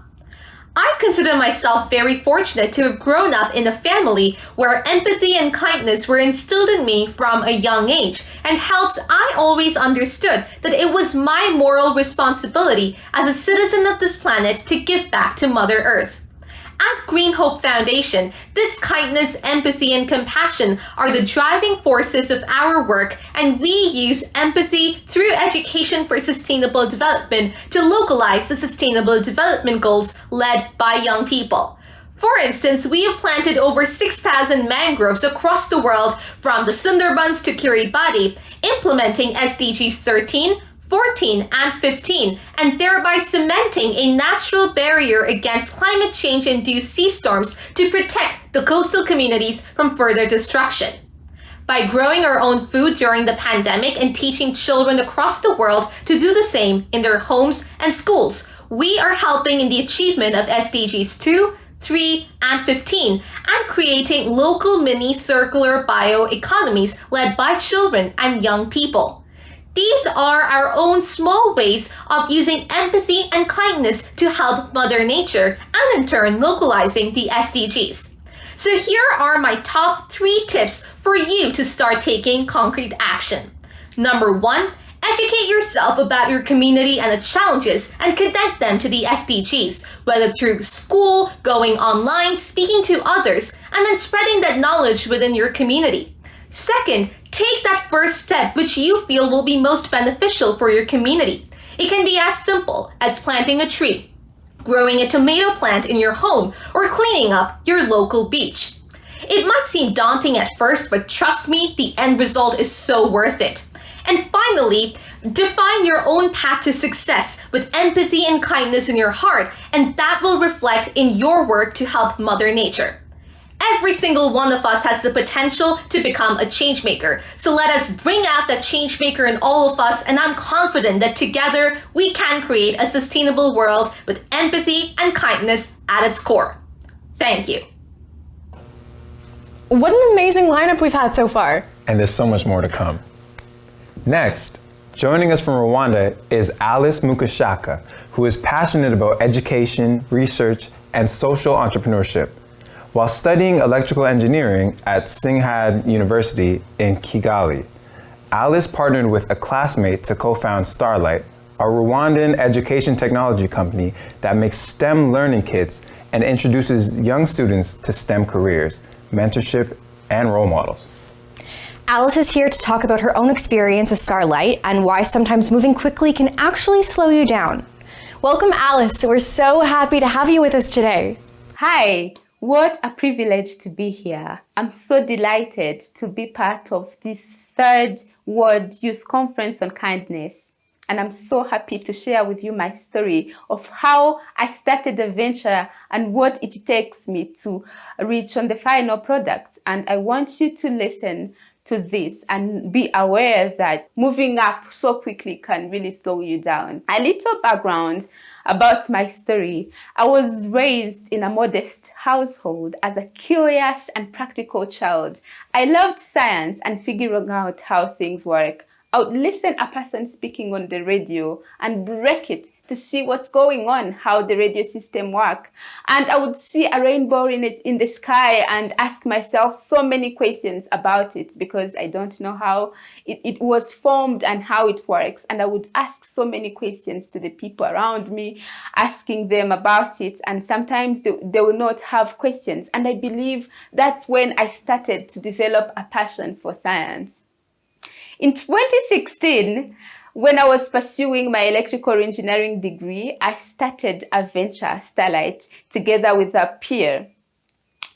Starlight eventually is an edtech company that makes educational STEM learning kits for high school students. And the idea came out of nowhere in the classroom, sitting with a classmate, and we thought of how we could make science more fun and appealing.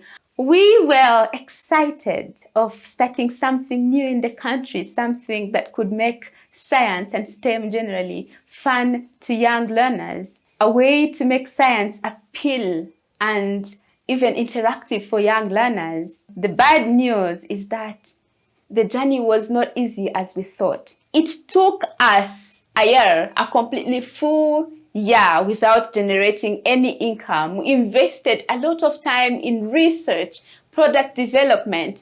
We changed the idea more than 2 times. At the beginning, we started it as an after-school practical experiences for learners, and then over time, with so many trials, we changed it to learning kits One of the recent products we had is a solar learning kits that made by young students, and the user experience a student have while creating it and using it is what we really wanted in the whole process. After that whole journey, without making any money, we came to be happy with the final product we've been able to develop. Moving up quickly can really slow you down, and I believe that as young people, most of the time, young entrepreneurs, change makers, we tend to rush things, love to get money really quick, but we forget the big important part, which is the deeper research, analyzing the market, getting to know what we really want to do. And I really want that everyone here today to try this, hopefully, in your future endeavors. And I believe that together, with sharing this knowledge, with learning from each other, sharing the story, we could create a better world. And I believe that this is the purpose of this conference generally. Thank you so much for giving me the opportunity to share my story and have a fruitful conference. And thank you so much for giving me the golden opportunity to share my story with you. I hope it helps, and see you next time. Our next speakers have decided to engineer the future they want, literally. Farah Nanji is a British entrepreneur showcasing how motorsports can transform leadership for companies. She's also a journalist, podcast producer, and DJ. If you're lucky, you might find her at a Buddha bar in London or Pacha in Ibiza. Dr. Christiana Pace is a motorsport sustainability expert and was the first woman to work trackside alongside the FIA technical department in Formula One as a data analyst, and has since accomplished much in her field as a pioneer of sustainability. Her work in motorsport has played an important role in bringing technology changes to the wider automotive industry. Together, they are here to share insights on how motorsport plays a key role in sustainability innovation, and how one of the planet's largest industries is shifting its focus from automotive speed and innovation to include sustainability.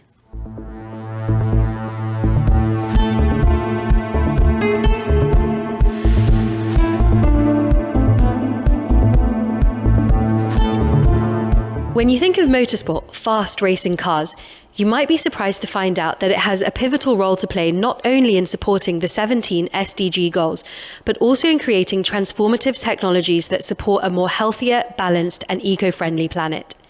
Climate change is the biggest challenge that the world is facing today. And motorsport can help.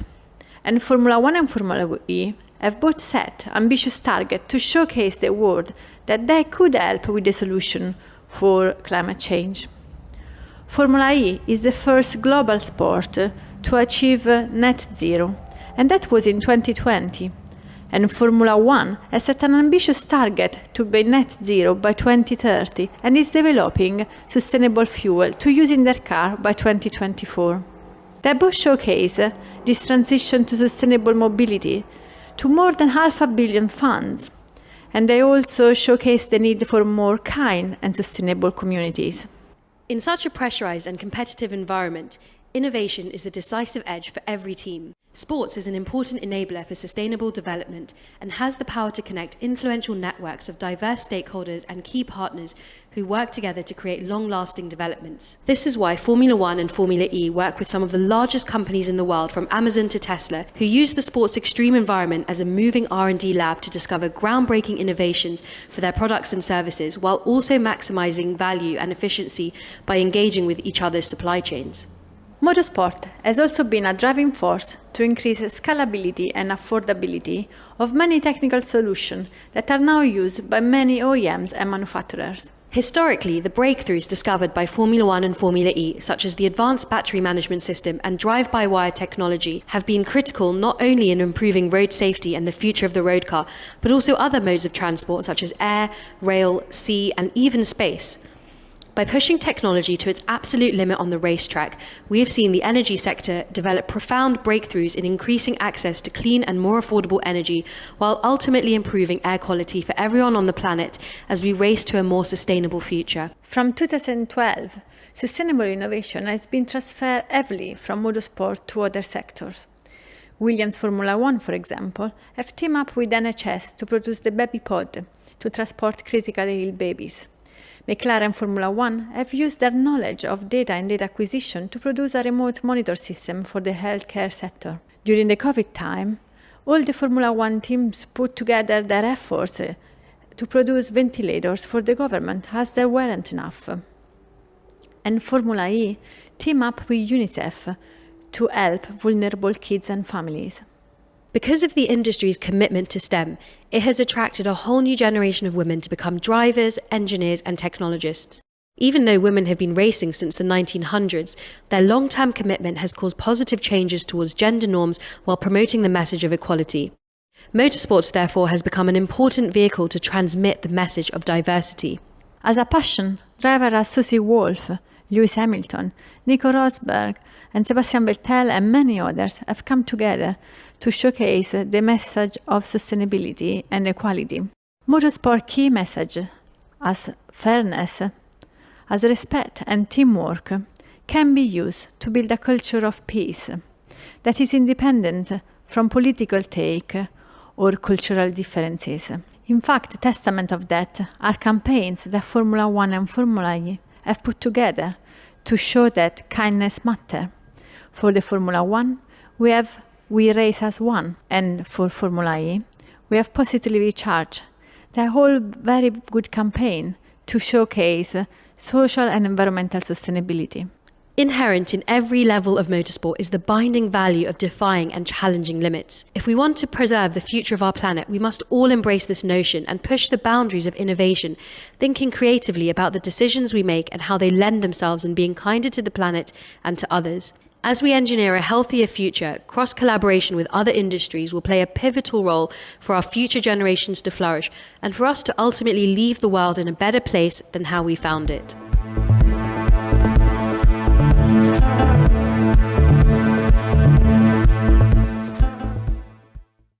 I'm Joe, and my pronouns are he, him, and the connection between kindness and mental health is the difference between good mental health and bad mental health, because we all have mental health, but being kind to ourselves helps us process those bad days and helps us give us extra strength to give to other people on those good days, and in return other people give that to us so we can have good mental health, because kindness really lifts everyone up. Our next performer is an Argentine-Mexican singer, songwriter, and pianist based in Mexico.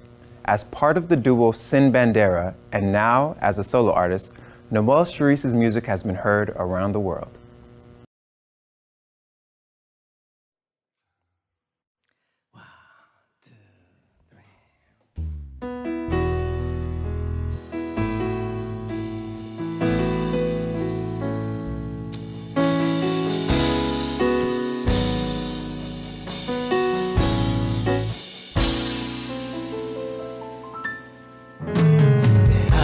Así, porque el sol de tu sonrisa brilla para mí y lo enciendes con tu amor. Tengo hoy un milagro que la vida en ti me reveló. Tengo un ángel de mujer en el fuego de tu corazón. Por fin hallé un hogar, un refugio en donde la emoción no se puede apagar. Infinitamente tuyo, es imposible amarte más. Eres tú mi eternidad, infinitamente tuyo, mi pasión, mi fe, mi música. Te esperé pero valió esperar, eres mi felicidad.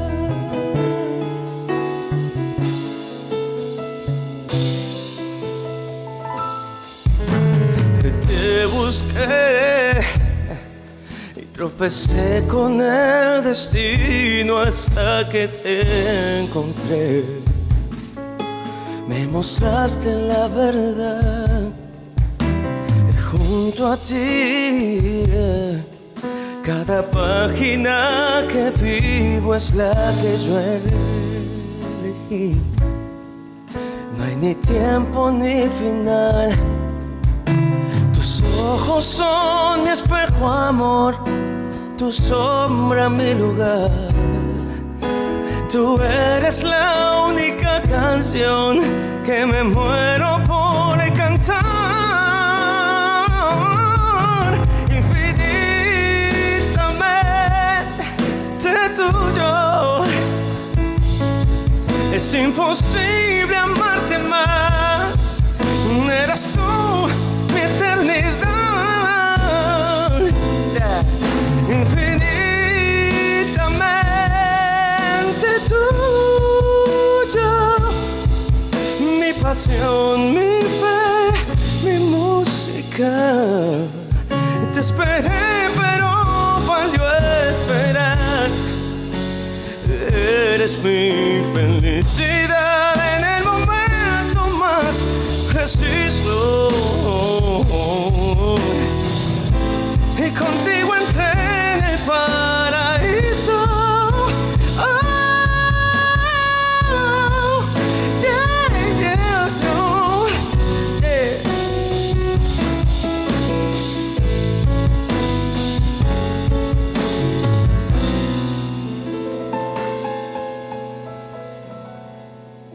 Infinitamente tuyo. Es imposible amarte más. Eras tú mi eternidad. Oh, yeah. Infinitamente tuyo. Mi pasión, mi música. Te esperé, pero valió esperar. Eres mi felicidad.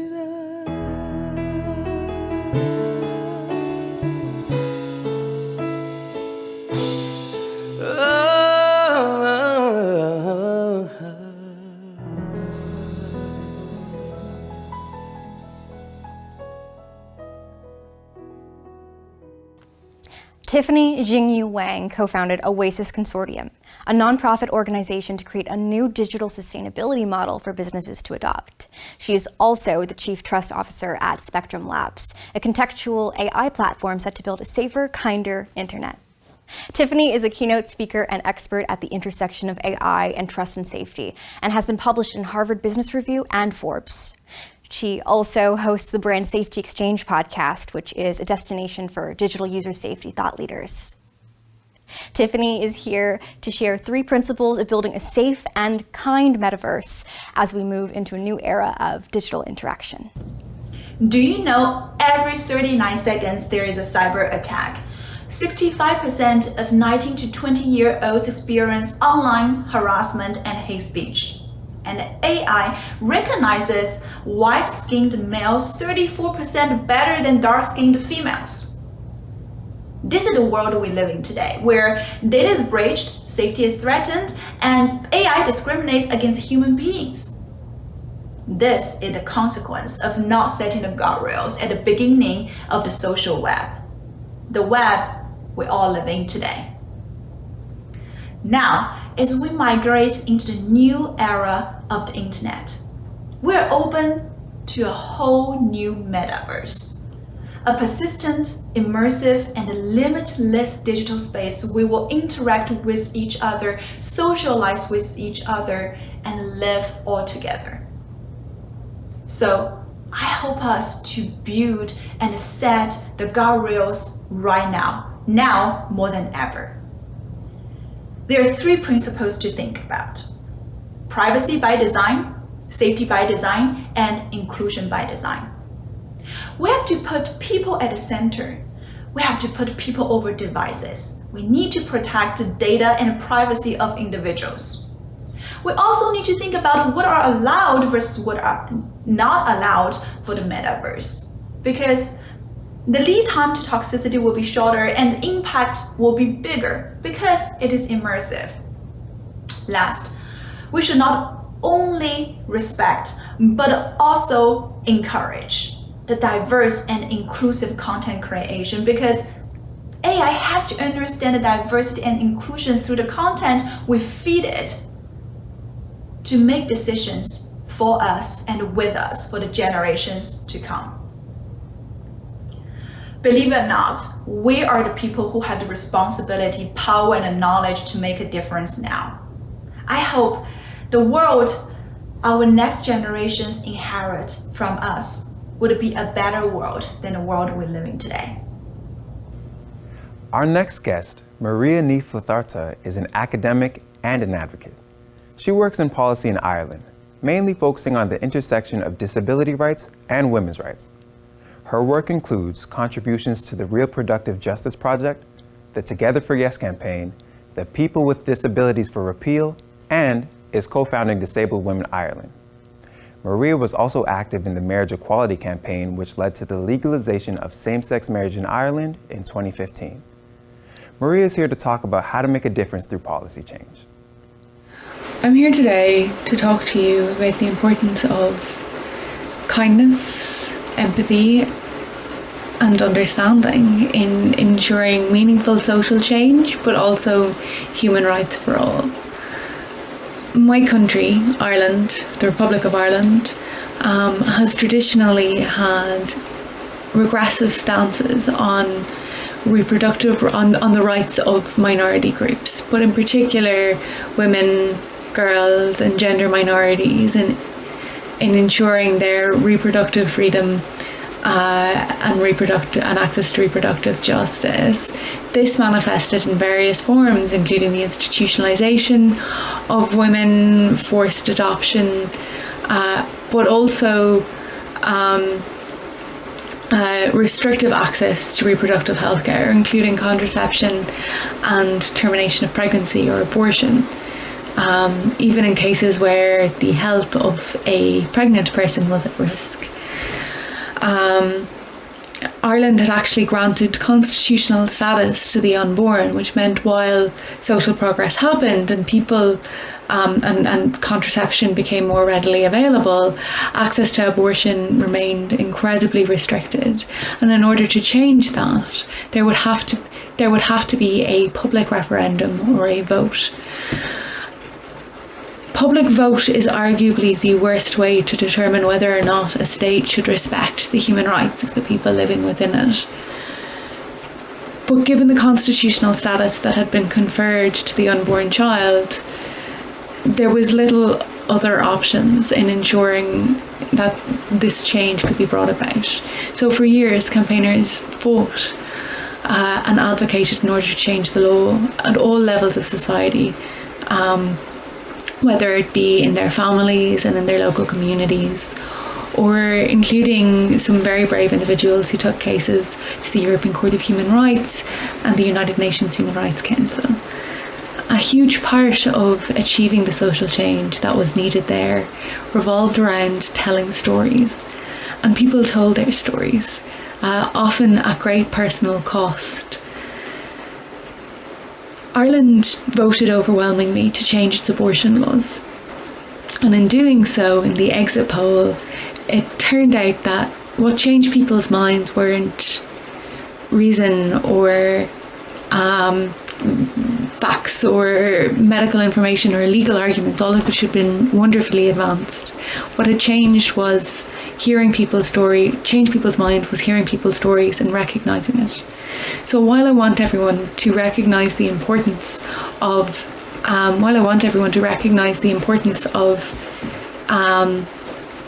empathy in achieving social change, I think it's also important to recognise that there are groups to whom we fail to empathise, and to ask ourselves, who aren't we?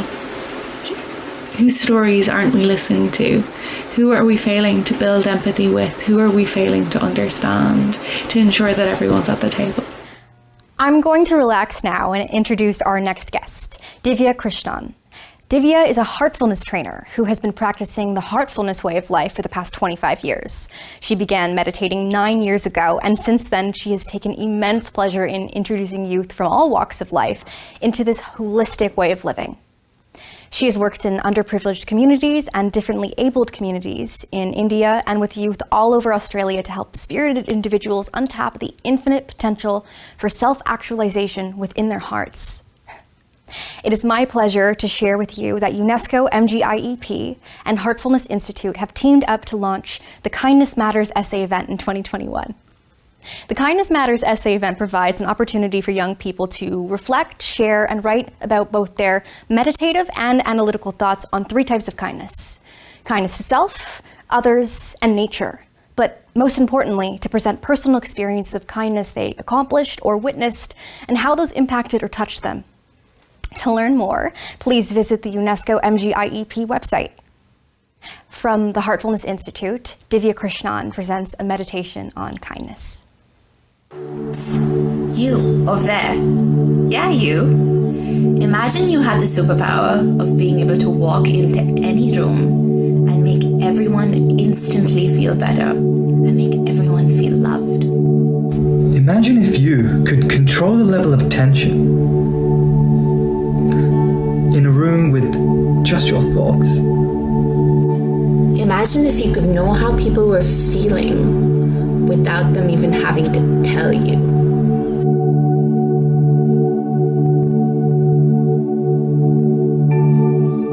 Meditation is simply the practice of effortlessly focusing on something until it starts to reveal its secrets to you. Just like business tycoons who meditate on their business strategy. Or even, for example, Jackie Chan and Bruce Lee, who meditated on their physical capacity. These superpowers, while incredible in their own right, are limited to our short existence on this planet. Through the practice of heartfulness meditation, we're working on the superhuman ability to love.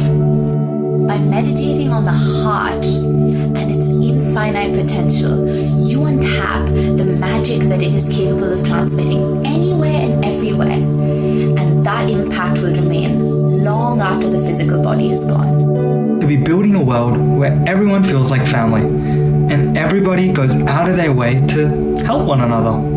Heartfulness has a presence in 162 countries all across the globe. In our headquarters in Hyderabad, there's actually a beautiful meditation hall that can fit up to 100,000 meditators in one sitting. And it is actually the world's largest meditation hall. Our motto is advancing in love. So whenever we are faced with difficult people or difficult situations, we deal with it in the only way we know. We kill them with kindness. So what are you waiting for? Let's meditate.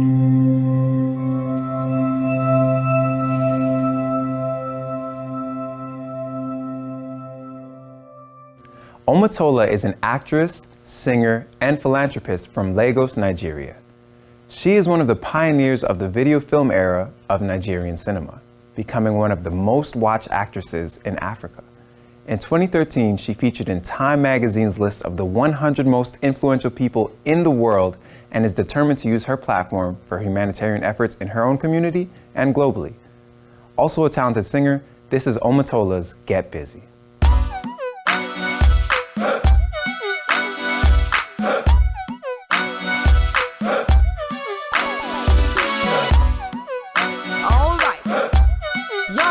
Is usually not my style, but the way Nigeria goes, so we all need to speak up.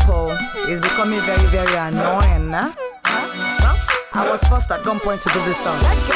The image of this country is quite shaming. It's crumbling to officers all on. Whether you're old or you're done, it don't matter. As long as they made up their mind, it's over. The minutes them still there.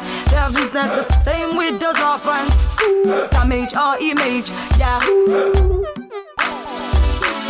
Shall I live with they leave so way everything they come be like so. As Naja they go so with solution, everybody get busy. Civil servants get busy, office holders get busy, law enforcers get busy, judiciary get busy.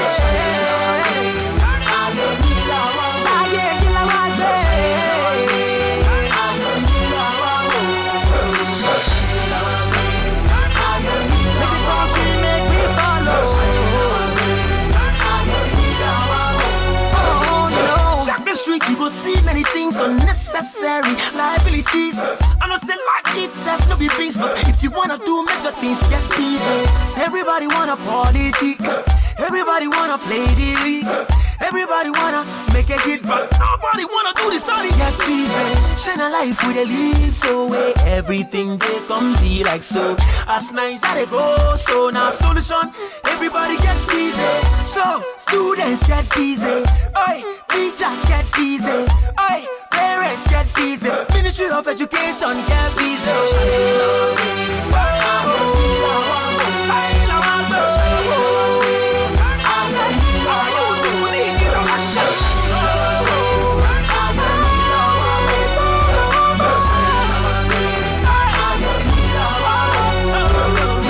Our people, they live day to day, suffering and smiling aimlessly. Our children, we suppose they read, they think of how to quickly buy them lay. Corruption's the bane of the day, even our speakers, they arrange their pay.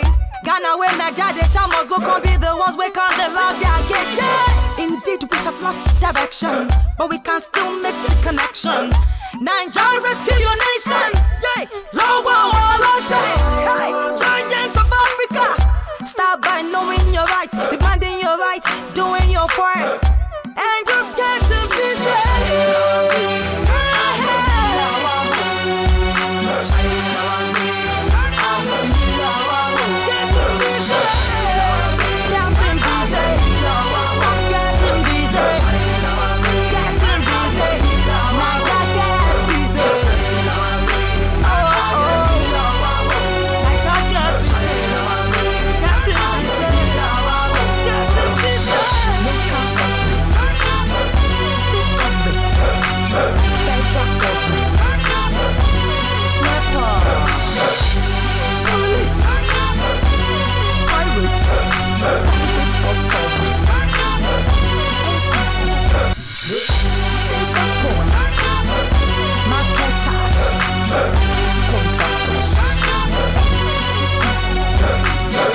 Nollywood, Harry song, I'm a sexy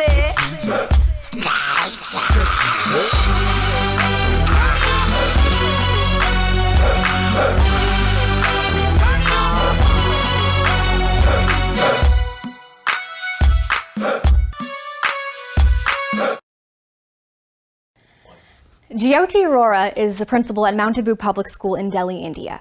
She is a dynamic leader and believes in the power of one. Under her leadership, the school has successfully adopted practices of experiential and joyful learning. Mount Abu Public School is the first school in India to introduce unique self-curated global citizenship curriculum, which aims to promote internationalism, interculturalism, and global goals through integrated experiential activities and projects. Her involvement in the Kindness Matters global campaign inspired over 100 schools across India to also participate in the campaign. Together, they have collected over 50,000 acts of kindness. Jyoti is here to share how one act of kindness can lead to 1,000 more. Namaskar to the gathering of illuminated dignitaries present here at World Youth Conference on Kindness 2021. At Mount Abu Public School, located in Delhi, India, vision of our global citizenship project is Together at Mount Abu for a Sustainable Future. Last year, we came across the Kindness Matters, an initiative of UN MGIEP, and as the head of the school, I took up the program with my students and team of educators, considering it to be yet another opportunity to help students work towards a sustainable future. While I initiated this, I realized that kindness has such great power and works as the biggest agent for human changes. Undoubtedly, kindness breaks the language barriers. It touches the people from all differences and unites each one of us. It won't be an exaggeration to state that Kindness Matter initiative by UNMGIP sparked a kindness revolution in schools and communities. Our students started collecting stories in hundreds and then thousands. We appointed kindness ambassadors to spread kindness and collected stories. Till date, Mount Abu School has contributed more than 3,000 stories. Looking at the positive impact the initiative had on our students, I requested Mr. S.K. Bhattacharya, President of Action Committee of Unaided Private Schools, an umbrella organization of schools across India, to invite member schools to join this noble initiative. Together, we have collected around 20,470 stories till July and are collecting more. The target is to collect 100,000 stories. Collecting kindness stories in the middle of a pandemic has motivated all of us to be kind and empathetic during these tough times. We are all in this together, and by being kind, it will be an easier sail for all of us. In Indian culture, when we think about kindness, we usually think about being kind to others, an act that moves from oneself to another person and often supplemented by the idea that we should always be there for others. But this initiative motivated all of us to be kind to not only others, but also oneself and even to the most precious creation of Almighty, the nature. Our tradition of worshipping rivers, animals, and even trees is one way of promoting kindness towards all. We truly believe in Vasudev Kutumbakam, that is, whole world is one family. I feel blessed to have been instrumental in creating a ripple effect among the young minds and community at large to join the Kindness Matters initiative and develop a continual wellspring of kindness and generosity to draw on. Alone, we are a drop, and together, we are an ocean. I sign off by thanking UNMGIP for making me a part of their prestigious Kindness Matters initiatives. Thanks to my team at Mount Abu Public School, Action Committee leadership, schools and stakeholders across India who are associated with us and have contributed to make the planet more peaceful. Most special thanks to the young global citizens who contributed in big way, motivated others by their kind act. And last but not the least, big thanks to Almighty for showering His kindness on us. We are so excited to have Andrea Rhodes with us today. Andrea is a youth poet laureate of Philadelphia in the United States. Andrea composed her poem Peaceful Dreams as a part of the Philadelphia Kindness Poem Project, an initiative by the Pennsylvania Humanities Council to spread peace and kindness across the state. Additional stanzas were added specifically for the World Youth Conference on Kindness. Peaceful dreams. I dream of a world of peace, a world where love prevails, a world where I can inhale kindness and exhale all my anger, a world where I can be an open book and peace and kindness defines me, a world where racism decreases, a world where my black hands can intertwine with white hands to produce a rainbow of justice, a world where skin being black as midnight equals beauty in all languages, a world where every religion can worship in harmony and shout their faith in their God, a world where everyone smiles, where smiles brighten up the saddest of days. Peace is the wind that blows through the trees. Peace is a child's laughter. Kindness is a mother's touch. Kindness is a skipped heartbeat from being in love. Faith is strength from the heavens. Faith is knowing God is God. Let's declare peace and not war. Let's wave our white flags to surrender hatred and retire injustice. Peace is something we all need. We all deserve the chance to breathe freely in the world that wants us to succeed. Words of kindness work wonders and sprinkle magic. Words of kindness goes a long way and travels far. Words of kindness, words of love, words of peace stretches to heights so great for us to reach. Race, gender, or sexuality should not come between us. We are a family on God's green earth. Peace is universal for all shapes, sizes, and colors. Put down your guns and lend helping hands. Put your pride aside and live for today. Don't let hate strip you bare like winter does to the trees. Let peace be the spring that cleanses your soul. Let the world be your garden. Plant your flowers and make your mark. Let peace shine in your existence. That is a reminder that there is a God. Let your life be the present that the future is waiting to unwrap. I dream of a world that whispers sweet melody inequalities. I dream of a world that gives my feet the rhythm to move to the beat of peace. I dream of a world that will grow wings and soar. I dream of a world that will hold fast to dreams. I dream of a world that will inspire and empower. I dream of a peaceful world that will suffer no more. We are thrilled to have with us today the granddaughter of Archbishop Desmond Tutu, Mungi Ngumane. As the patron of the Tutu Foundation UK, Mungi has never felt that her family forced her to follow in their footsteps, but that their hope for justice and human dignity for all was passed down through her genes. Mungi has worked in Middle East conflict resolution and for the advancement of women and girls for some of the world's foremost advocacy organizations and initiatives. She is passionate about human rights, specifically the advancement of women and girls, the protection of refugees, the liberation of the Palestinian people, and hope that one day all girls will have fundamental human rights. Today, she's here to talk about how we can all live better together, the Ubuntu way. It is truly my pleasure to introduce Mungi Ngumane.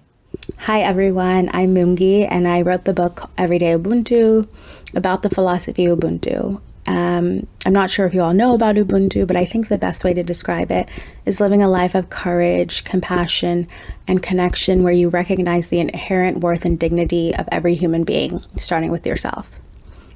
And I don't consider myself to be an expert on Ubuntu. I just feel very lucky to have been raised by a mother who sort of always kept Ubuntu at the forefront, and a grandfather who lived out Ubuntu on the global scale. And from there, just thought it's something that should be shared with everyone. So when you have Ubuntu, you recognize and you understand that you are worthy. That's it. You are worthy. Not because you've done this or you have this, you are worthy because you are who you are.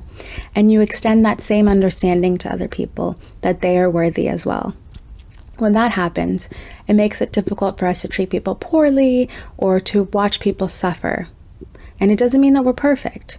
It doesn't mean that we always do what is right and what is good, but it means that we do try. We always try to do what is right and good and listen to ourselves and sort of have the courage in difficult moments to speak up and act. So, when you see injustice, you act and you move us and you move yourself one step closer to justice. Ubuntu is the recognition that my humanity is inextricably bound up with yours. And it's best described through the proverb, Umuntu gumuntu gabantu, which means a person is a person through other persons. Kindness is something that we sort of try to show more of in our world, and Ubuntu asks us to go just one step further and recognize the inner worth of every human being. From there, we're more likely to live lives of empathy and compassion, and it'll make the things that we are all endeavoring to do a bit easier. So when it comes to the Sustainable Development Goals, they require that we work as a collective if we want to reach, our goals of peace and prosperity for all humans and for our planet. So Ubuntu teaches us that strength lies in unity, but also the little things that we do make a difference. We all have different skills and gifts, and if we use those, we can make a difference as a big collective. COVID, I think, has taught all of us that we are inextricably linked, and I don't think anyone can deny that now. So let us be those humans who show kindness and Ubuntu to everyone we meet in hopes that we then understand the importance of our shared humanity and we begin to use our interdependence as an asset to become a society of care. Thank you. I love that. The Ubuntu way. And now, our third and final guest from the Born This Way Foundation to share what kindness means to her is Keely. Hi, my name is Keely, and my pronouns are she, her. To me, kindness means thoughtfulness, compassion, empathy, and inclusion. And I think the connection between mental health and kindness is huge. I think kindness is an antidote for mental health. I think it provides a true sense of belonging, as well as purpose, and most importantly, hope. I support my mental health and show kindness to myself by practicing self-care. As someone with chronic illnesses, it is vital that I'm kind to myself. It is only when I'm kind to myself I can be kind to others. I take a few steps back, I say no to some activities, and I give myself a break. And then I can show true kindness to others and really give back to myself. Hannah Voino and Kanan Rubino direct Good Deeds Day, an international day of doing good, and they're here to talk about how we can create a positive change together. All over the world, people are making a choice. Though thousands of kilometers separate us, we are joined together by one desire: to do good.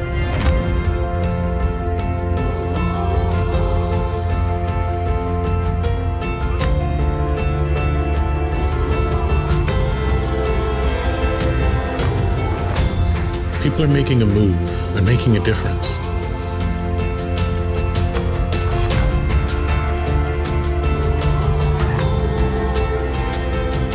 Everything we do is making a statement of believing in something bigger than ourselves, of being generous with who we are, and making a statement of hope, hoping that more people will make a move and make a difference. Just like you were already doing.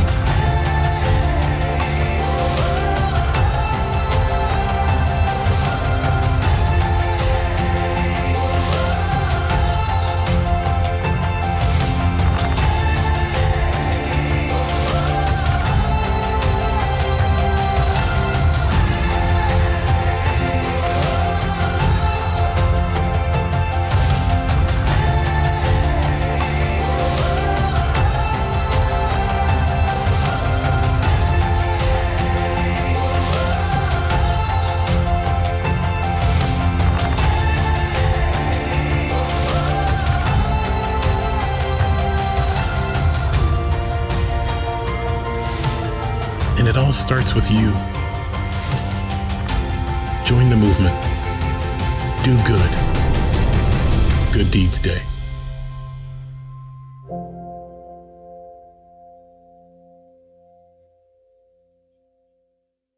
On behalf of Phase Media and UNESCO MGIEP, we'd like to thank all of you for attending this year's World Youth Conference on Kindness. In a world where we are facing unprecedented challenges, it's comforting to know how many young people are willing to take time out of their day to show up and acquire knowledge and gain insight from peers around the world. The past year demonstrated how much can be accomplished with focus, determination, and collaboration. As we work to infuse kindness as the foundation for all sustainable positive change, there is excitement to be found in how accessible the global community is becoming. The unique circumstances of a challenging year brought this conference to a greater digital audience with youth from varying demographics, time zones, interests, and life experiences coming together with the click of a button. We want to thank all of our speakers, performers, partners, and collaborators, with a special thanks to Montessori Group, World Teen Parliament, Blub World, and You Report India.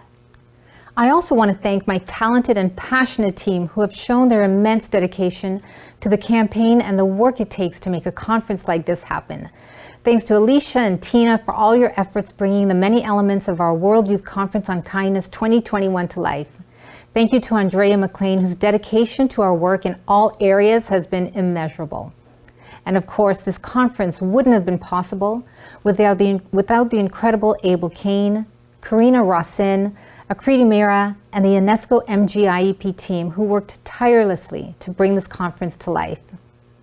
World Kindness Day 2021 will be on November 13th, and UNESCO MGIEP will have a special website allowing individuals and their organizations to upload their extraordinary World Kindness Days activities.